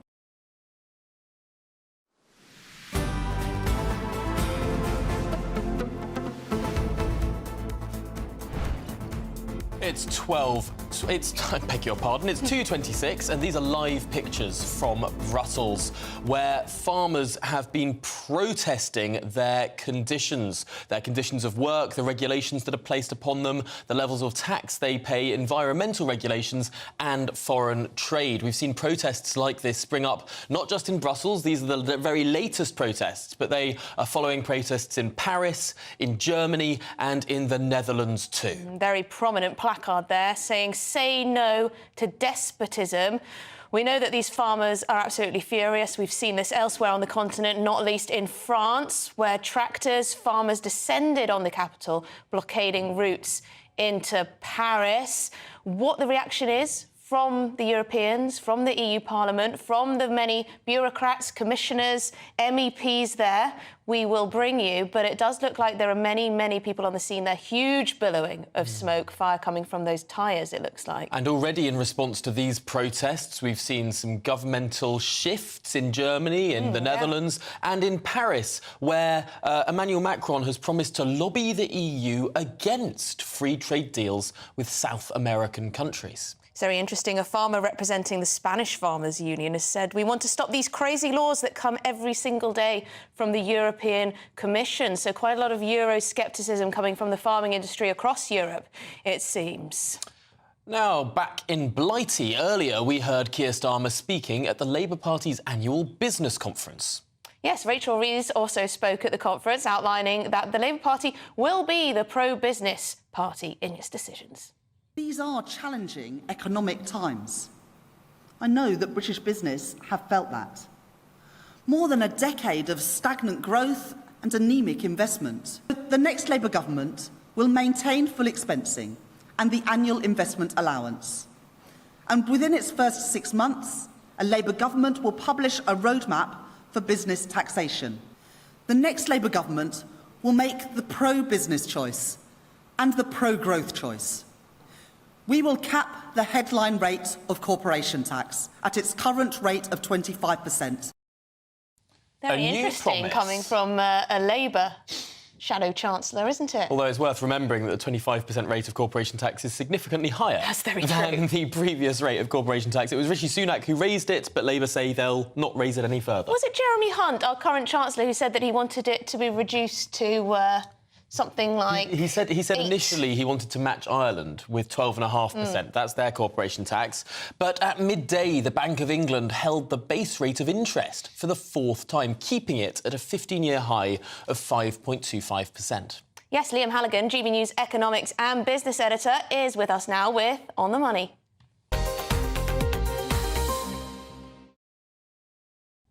Two big stories in business today, Liam. Take it away. I can't cope. Is Labour the party of business, Liam? Yeah, let's come on to the interest rate decision in a moment. Let's just stick with corporation tax for now. You're right, Tom. Jeremy Hunt at one stage did want the rate of corporation tax to match the Irish, 12.5%. And more recently, when he stood as Tory leader, coming 5th, of course, when Liz Truss beat him, he went for a 15% rate of corporation tax. And then on his watch, it was promptly raised from 19% to 25%, where it is now. Now, Rachel Reeves has told a meeting of 400 business leaders that she's not going to raise corporation tax anymore for the lifetime of the next Parliament if Labour wins power. This is, to my reckoning, the first really significant announcement on Labour's tax plans. Interesting that it concerns the business community. I actually think, and here's a little scoop of analysis for you, I actually think this provides a big opportunity for the Conservatives. Why do I say that? Because between now and an election, which we expect in October or November, if the Tories lower corporation tax, even by 1 or 2 percentage points, say to 23%, then they can put what we call clear blue water between themselves and Labour, because Labour are now on the hook. They can't follow the Tories down because of what Reeves has said today. So if I was a Tory strategist, I would be really heavily in the Chancellor and the Prime Minister's ear now, saying you've done a personal tax cut in January. We saw the national insurance rate, the main rate, fall from 12 to 10. I would, in the budget, do a corporation tax cut, and I would stress that corporation tax is often paid even by small and medium-sized companies. It's not really about the corporate fat cats. The big bulge bracket city firms, they dodge a load of corporation tax anyway. They use offsets and they've got money to finance investment, which means they can use what we call full expensing to offset that investment against their tax bill. It's the small and medium firms paying corporation tax, the mum and pop businesses of Middle England, if you like, that need that tax break because they pay themselves out of dividends from their firms. So that's my take on corporation tax. Now, when it comes to the Bank of England, no surprise really. We saw the Monetary Policy Committee, the 9 economists on the Bank of England's policy-making panel, hold interest rates at 5.25%. That's a 15-year high. I do think interest rates will start to fall quite soon, possibly in April or May. I think I said a couple of hours ago to both of you. Interestingly, mortgage rates are starting to come down below 5.25% because they're set on where the lenders think interest rates will be going. I think the big surprise from the Bank of England today is that they talked about persistent inflationary evidence, which means that they're going to try and hold out for a long time before they lower interest rates. But I think the mighty Federal Reserve, the US Central Bank, will soon start cutting, possibly even as soon as March or April at the latest.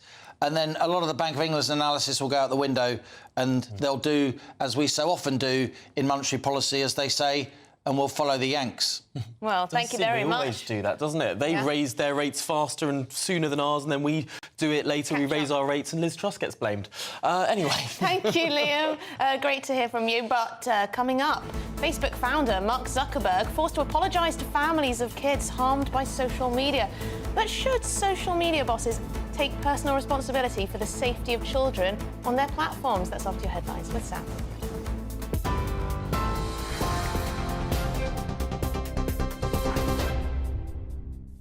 Tom, Emily, thank you very much. Good afternoon from the GB newsroom. It's just gone 2:30. Our top story this afternoon is, of course, police investigating that chemical attack which left a toddler and her mother with potentially life-changing injuries. The suspect has been named by police as Abdul Azidi. The 35-year-old alleged attacker is, we understand, from the Newcastle area. Metropolitan Police saying earlier that the suspect has significant injuries to the right side of his face following that attack. He allegedly threw a corrosive substance over 3 victims, including 2 children near Clapham Common. 5 police officers and 3 women have also been injured in the attack after coming to the aid of the family. Superintendent Gabriel Cameron from the Metropolitan Police gave a statement earlier. He left the scene. But the injuries to the female and children, they're in a stable condition, but we are just monitoring, but they don't seem to be life-threatening, but at this time they could be life-changing. The male was last seen in the North London area, Caledonian Road, and if you see him, there'll be some images circulated later today. If you see him, I plead to not approach him. The Labour leader says that he has a plan for business that will bring growth and prosperity to every corner of Britain. In a speech to Labour's business conference this afternoon, Sir Keir Starmer promised to battle against stagnation in British productivity and growth. Critics, though, accuse Labour of economic flip-flopping, and they're questioning if the party can truly provide the stability businesses need. But Sir Keir has assured the conference earlier that Labour is the party for business. Britain, where every worker enjoys dignity at work. If we want a country that invests in its infrastructure and its people, if we want a Britain where wealth creation comes from every community, then that can't come from a change of government alone. We all have to change, business included.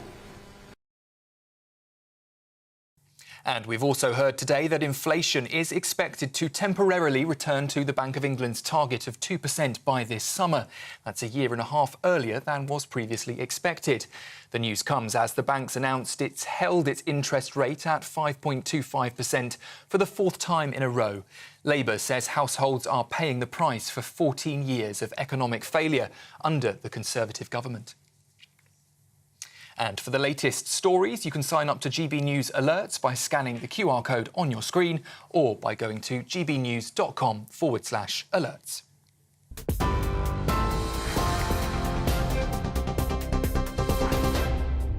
For a valuable legacy your family can own, gold coins will always shine bright. Rosalind Gold proudly sponsors the GB News Financial Report.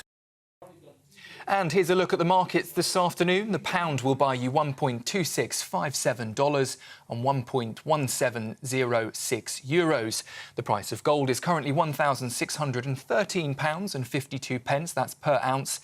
And the FTSE 100's at 7,646 points. Rosalind Gold proudly sponsors the GB News Financial Report.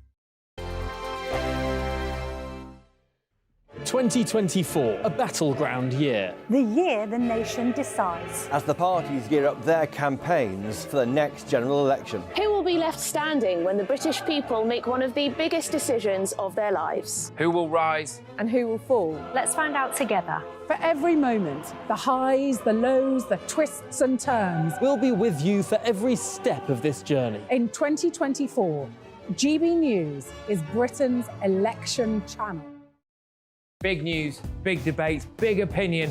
Patrick Christie's Tonight is the week's biggest show. Every weekday, 9 to 11 p.m, we've got the inside track on the day's top stories. There'll be sharp takes you won't get anywhere else. We will set the news agenda, not just follow it, and I want to bring you along for the ride. Whatever it is, we'll have our finger on the pulse. It's news, but it's this close to entertainment. Patrick Christie's Tonight, 9 to 11 p.m, only on GB News, the People's Channel, Britain's news channel. GB News is Britain's news channel, and now you can support it. All you have to do is scan that QR code that's up on your screen right now, or you can go to gbnews.com/support and become a GB News member. You'll have fantastic benefits. We're also going to organise special events where you as GB News members can meet the presenters, the on-screen faces. Scan the QR code or go to gbnews.com/support. Thank you so much. Wake up to the headlines with headliners every morning at 5 a.m. We treat you to the day's biggest stories before anyone else, 7 days a week. You can catch up on everything you need to know before you've even had your kippers. Headliners every morning at 5 a.m, only on GB News, the People's Channel, Britain's news channel.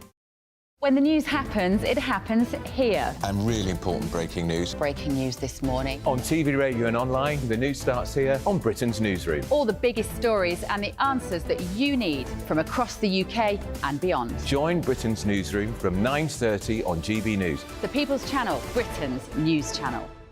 Now then, Lee Anderson here. Join me on GB News on my show, The Real World, every Friday at 7 p.m. I'm not eating bloody cat. Are you Delicious. mental? Open your mouth. OK, here comes a train. Reminds me of the scene in Singing in the Rain. Adam, is that a good one? Whoa! Join me at 7 on GB News, Britain's news channel. I'm Andrew Doyle. Join me at 7 o'clock every Sunday night for Free Speech Nation, the show where I tackle the week's biggest stories in politics and current affairs with the help of my two comedian panellists and a variety of special guests. Free Speech Nation, Sunday nights from 7 on GB News, the People's Channel, Britain's news channel. Have a great Saturday night with me, Leo Curse, on this Saturday Night Showdown. It's a crazy world out there, so come and make fun of it with me, my panel of comedians, and a couple of people who actually know what they're talking about. This Saturday Night Showdown is your front row ticket to the clown show every Saturday, only on GB News, the People's Channel, Britain's news channel. Every Sunday from 11, join Michael Portillo. There will be topical discussion, looking at the week before and the week to come. So kick back and relax at 11 a.m. on Sundays on GB News with me, Michael Portillo. GB News, the People's Channel, Britain's news channel.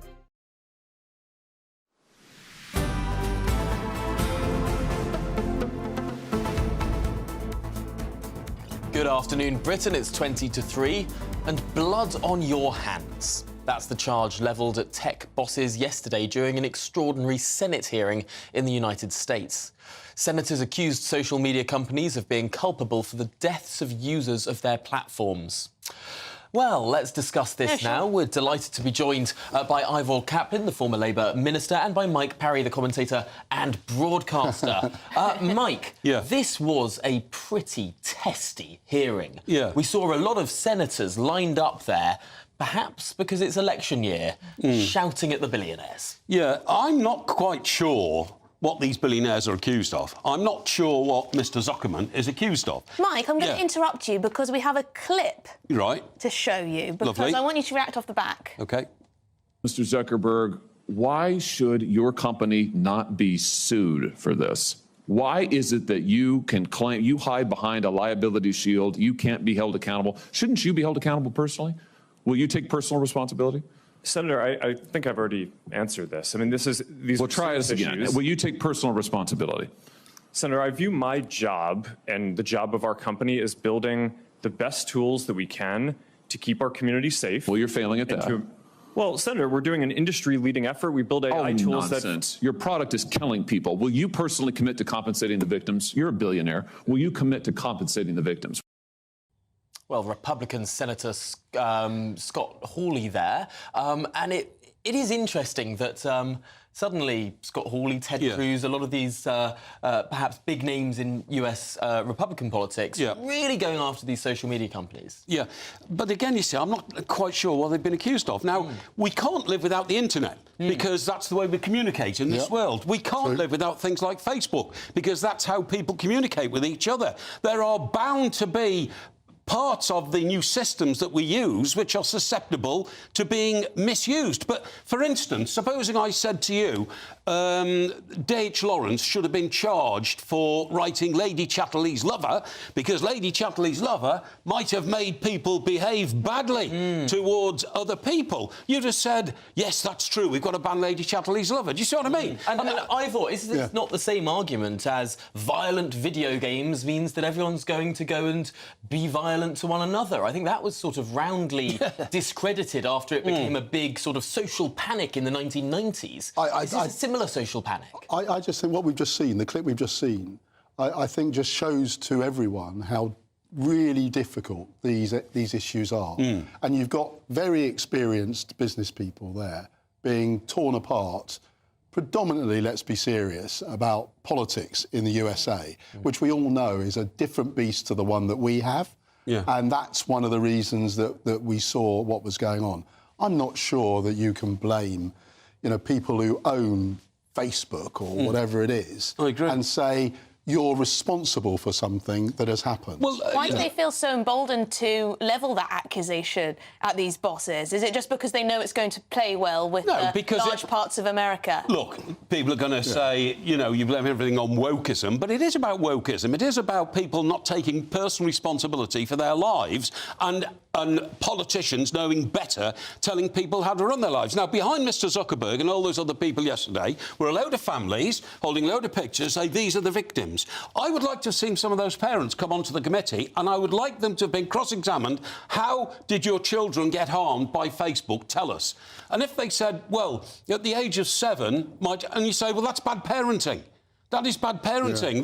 That's not Mr Zuckerberg who's giving... a scapegoat. Exactly. That's not Mr Zuckerberg giving your children access to Facebook. If you buy your children a laptop and let them watch it at 5 o'clock in the morning... To balance this, though, a little bit, because a lot of parents are, well, extremely worried about their children. There's only so much parents can do to stop their children from viewing this type of online content that can lead to harassment, can lead to bullying, can lead to... No, but they can try harder. Can eating disorder content. All of this stuff does cause mental harm to children.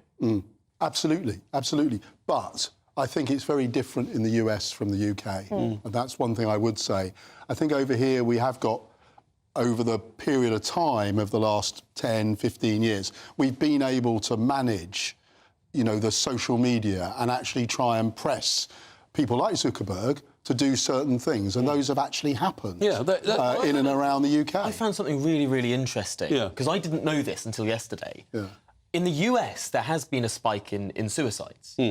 In the UK, there have been some high-profile cases, the case of Molly Russell, for example. But in terms of the data, it doesn't match. There hasn't been a spike in young suicides in the UK. There have been some prevalent examples, but there hasn't been a spike in the data in the same way as the US. And Mike, I suppose that there are going to be some very, very sad cases, but these cases perhaps aren't representative? Well, also, everything's being attached to social media. It's not. Children have problems from all sorts of areas. Children might have a problem with bullying in the playground before they ever look at anything on social media, but when they do, it exacerbates that problem.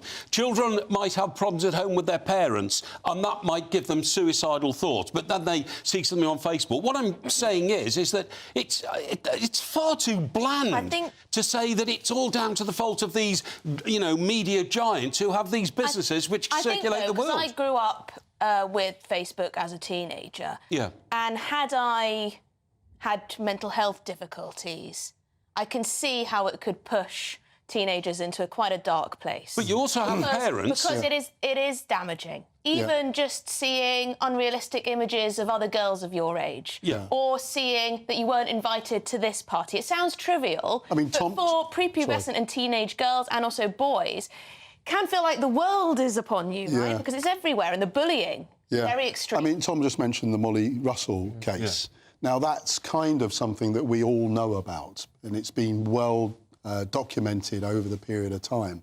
And I think when you look at it again, that case, you start to see all of those issues coming out. And I think that's one of the areas where I would say that in the UK we've probably got the balances about right.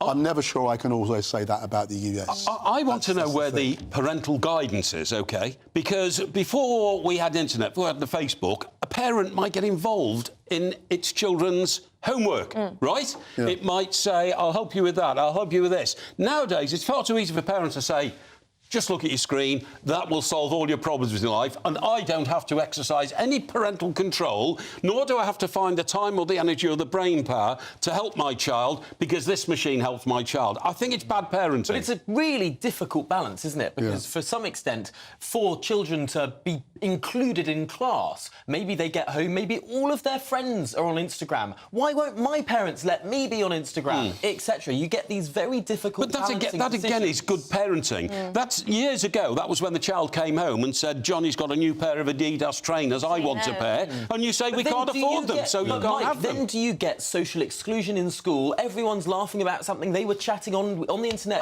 together last night, and then you just get one person in the corner. About saying no sometimes. Parents about saying no, and then if you take it back into the schoolroom, it's the teacher's responsibility, because teachers have a care responsibility to all the children, not just to teach them, but to make sure they're not being socially bullied by their classmates. And to throw it all against Zuckerman and Facebook is just a convenient way out of saying the world's problems are building at a massive rate, let's blame Facebook. It's ridiculous in my view. I suppose there's an analogy, I suppose, which is if Henry Ford had been invited to a US Senate hearing and some senators sat there in an election year saying, Mr. Ford, your cars are killing people. Will you apologise to the people you sold your cars to and who have been in horrendous accidents? Indeed, will you compensate them? Indeed, will you stop your cars going more than 10 miles an hour? I mean, it's ridiculous to think of it like that, but I suppose it's analogous, Ivor. Yeah, absolutely, absolutely. My first car was a Ford, and I'm probably not alone in that around the world. Hang on, is the equivalent not that Henry Ford decided to introduce seatbelts? No, he didn't. He didn't have seatbelts in his cars. That was one of the big problems. Eventually he did. That is a regulatory requirement. So there are regulations based on cars, but I suppose it's a question of degree. Well, it is. But, I mean, what about the 20-mile-an-hour speed limit in London? Just to give you another analogy, you're never going to stop people being knocked down by cars unless you make cars go at 0 miles an hour. Do you see what I mean? So there's always going to be victims. I mean, for instance, supposing somebody who had some mental health problems read an account of the Holocaust in a publication and then couldn't live with it and committed suicide. And it has happened. People have endured terrible horrors in life, which had nothing to do with Facebook and nothing to do with social networking, but couldn't live with themselves and took their lives. But again, Ivor, is this a question of degree? Yes, I think that's probably right. I mean, where are the lines? Do we really know? Is there ever a discussion about that? has the House of Commons ever had a proper discussion on some of these issues? I mean, you can recall, sometimes where there have been changes in the law and changes in, therefore, social media, but that doesn't always play out as to how people actually want it to be. And that's when you get into all these other areas. It's interesting because online safety, there seems to be the left and the right are very concerned about this. Left-wing politicians often calling for more regulation on online platforms, but also from the right as well. You've got the likes of Miriam Cates saying that mobile phones should be banned for under 16s. You can see the logic of that. You can definitely see the logic of that, and at the same time, you can say that all of those kind of things are probably right, and the fact that everyone thinks there are times that need to be changed probably means that whoever wins the general election will have this on their agenda. Definitely. Can I point out one other thing as well, please? So one case was pointed out to Mr Zuckerberg. Lindsey Graham, another Republican senator, recounted the story of a teenager who took his own life in 2022 after sending a naked picture of himself to what he thought was a woman, but was in fact a criminal gang, which then blackmailed him. Now, the people to go after there are the criminals, aren't they? Yeah, the ones doing the blackmailing. And the fact not that the platform on which the blackmailing happened. That's exactly what I'm saying. What I'm saying is the platform, they abuse that platform. That platform is there mostly for good and mostly facilitates people to get on with their lives better. If a gang of blackmailers get on there, then that's not, in my view, that's not Facebook's fault. You wouldn't go after the post office if someone sent someone a rude letter. No, you seek out the criminal gang who's doing it, don't you? But this is a very convenient way of saying, oh, well, that's too hard, really. They had a false identity and all that. Well, make provisions to stop this happening. You've got to go and get the right people when you're trying to change anything in whether it's in the US or here. And that doesn't sound right. Because the people who need to be arrested and sought after are the criminal gangs. Well, Mike, Ivor, thank you so much for talking us through that very thorny topic. I do worry about the power these tech bosses have, though. Well, it's tall poppy syndrome, isn't it? They are very tall poppies. Let's get to what's coming up on Martin Daubney's programme. Martin, what's up on your show? Well, has Mike Parry finished yet? On the show with the continued manhunt for Abdul Azidi. What drives men to use chemicals as a method of revenge and scoring? The tremendously bad crime. Also, has Britain got an Islamist problem? I think we have. Ian Aitchison from the Counter-Terrorism Project certainly does. We'll be speaking to him. He's a global expert on this after what's happened to Mike Freer, an exclusive talk with him and other MPs and schools. The Michaela Foundation, the school in Leighton, of course, both closed because of bomb and death threats. Have we got a terror problem? Also, the latest from Brussels. Brussels burning. Our man on the ground will have all the latest images, the dramatic scenes in Brussels. All of that on my show. But first, here is your latest weather forecast. A brighter outlook with Box Solar, sponsors of weather on GB News.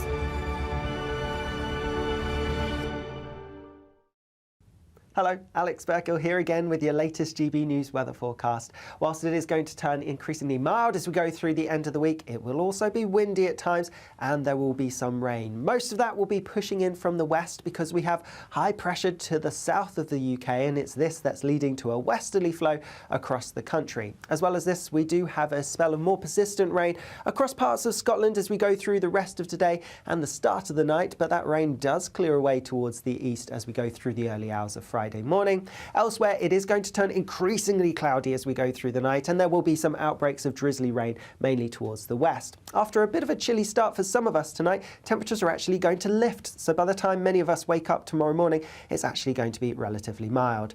Through the day itself, a rather cloudy picture, cloudier than today for most of us, and that cloud will be thick enough for some further outbreaks of rain across western parts in particular, perhaps something a bit more persistent pushing in across parts of Scotland and into Northern Ireland too. The best chance of any sunshine tomorrow will be in the east, and that's where temperatures are likely to be highest. Could get to highs around 15 Celsius, but for most it is going to be a mild day, albeit a windy one too.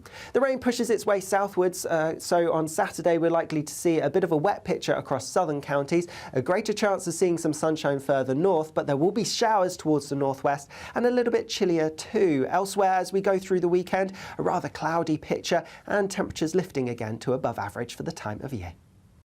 Looks like things are heating up. Boxed boilers, sponsors of weather on GB News.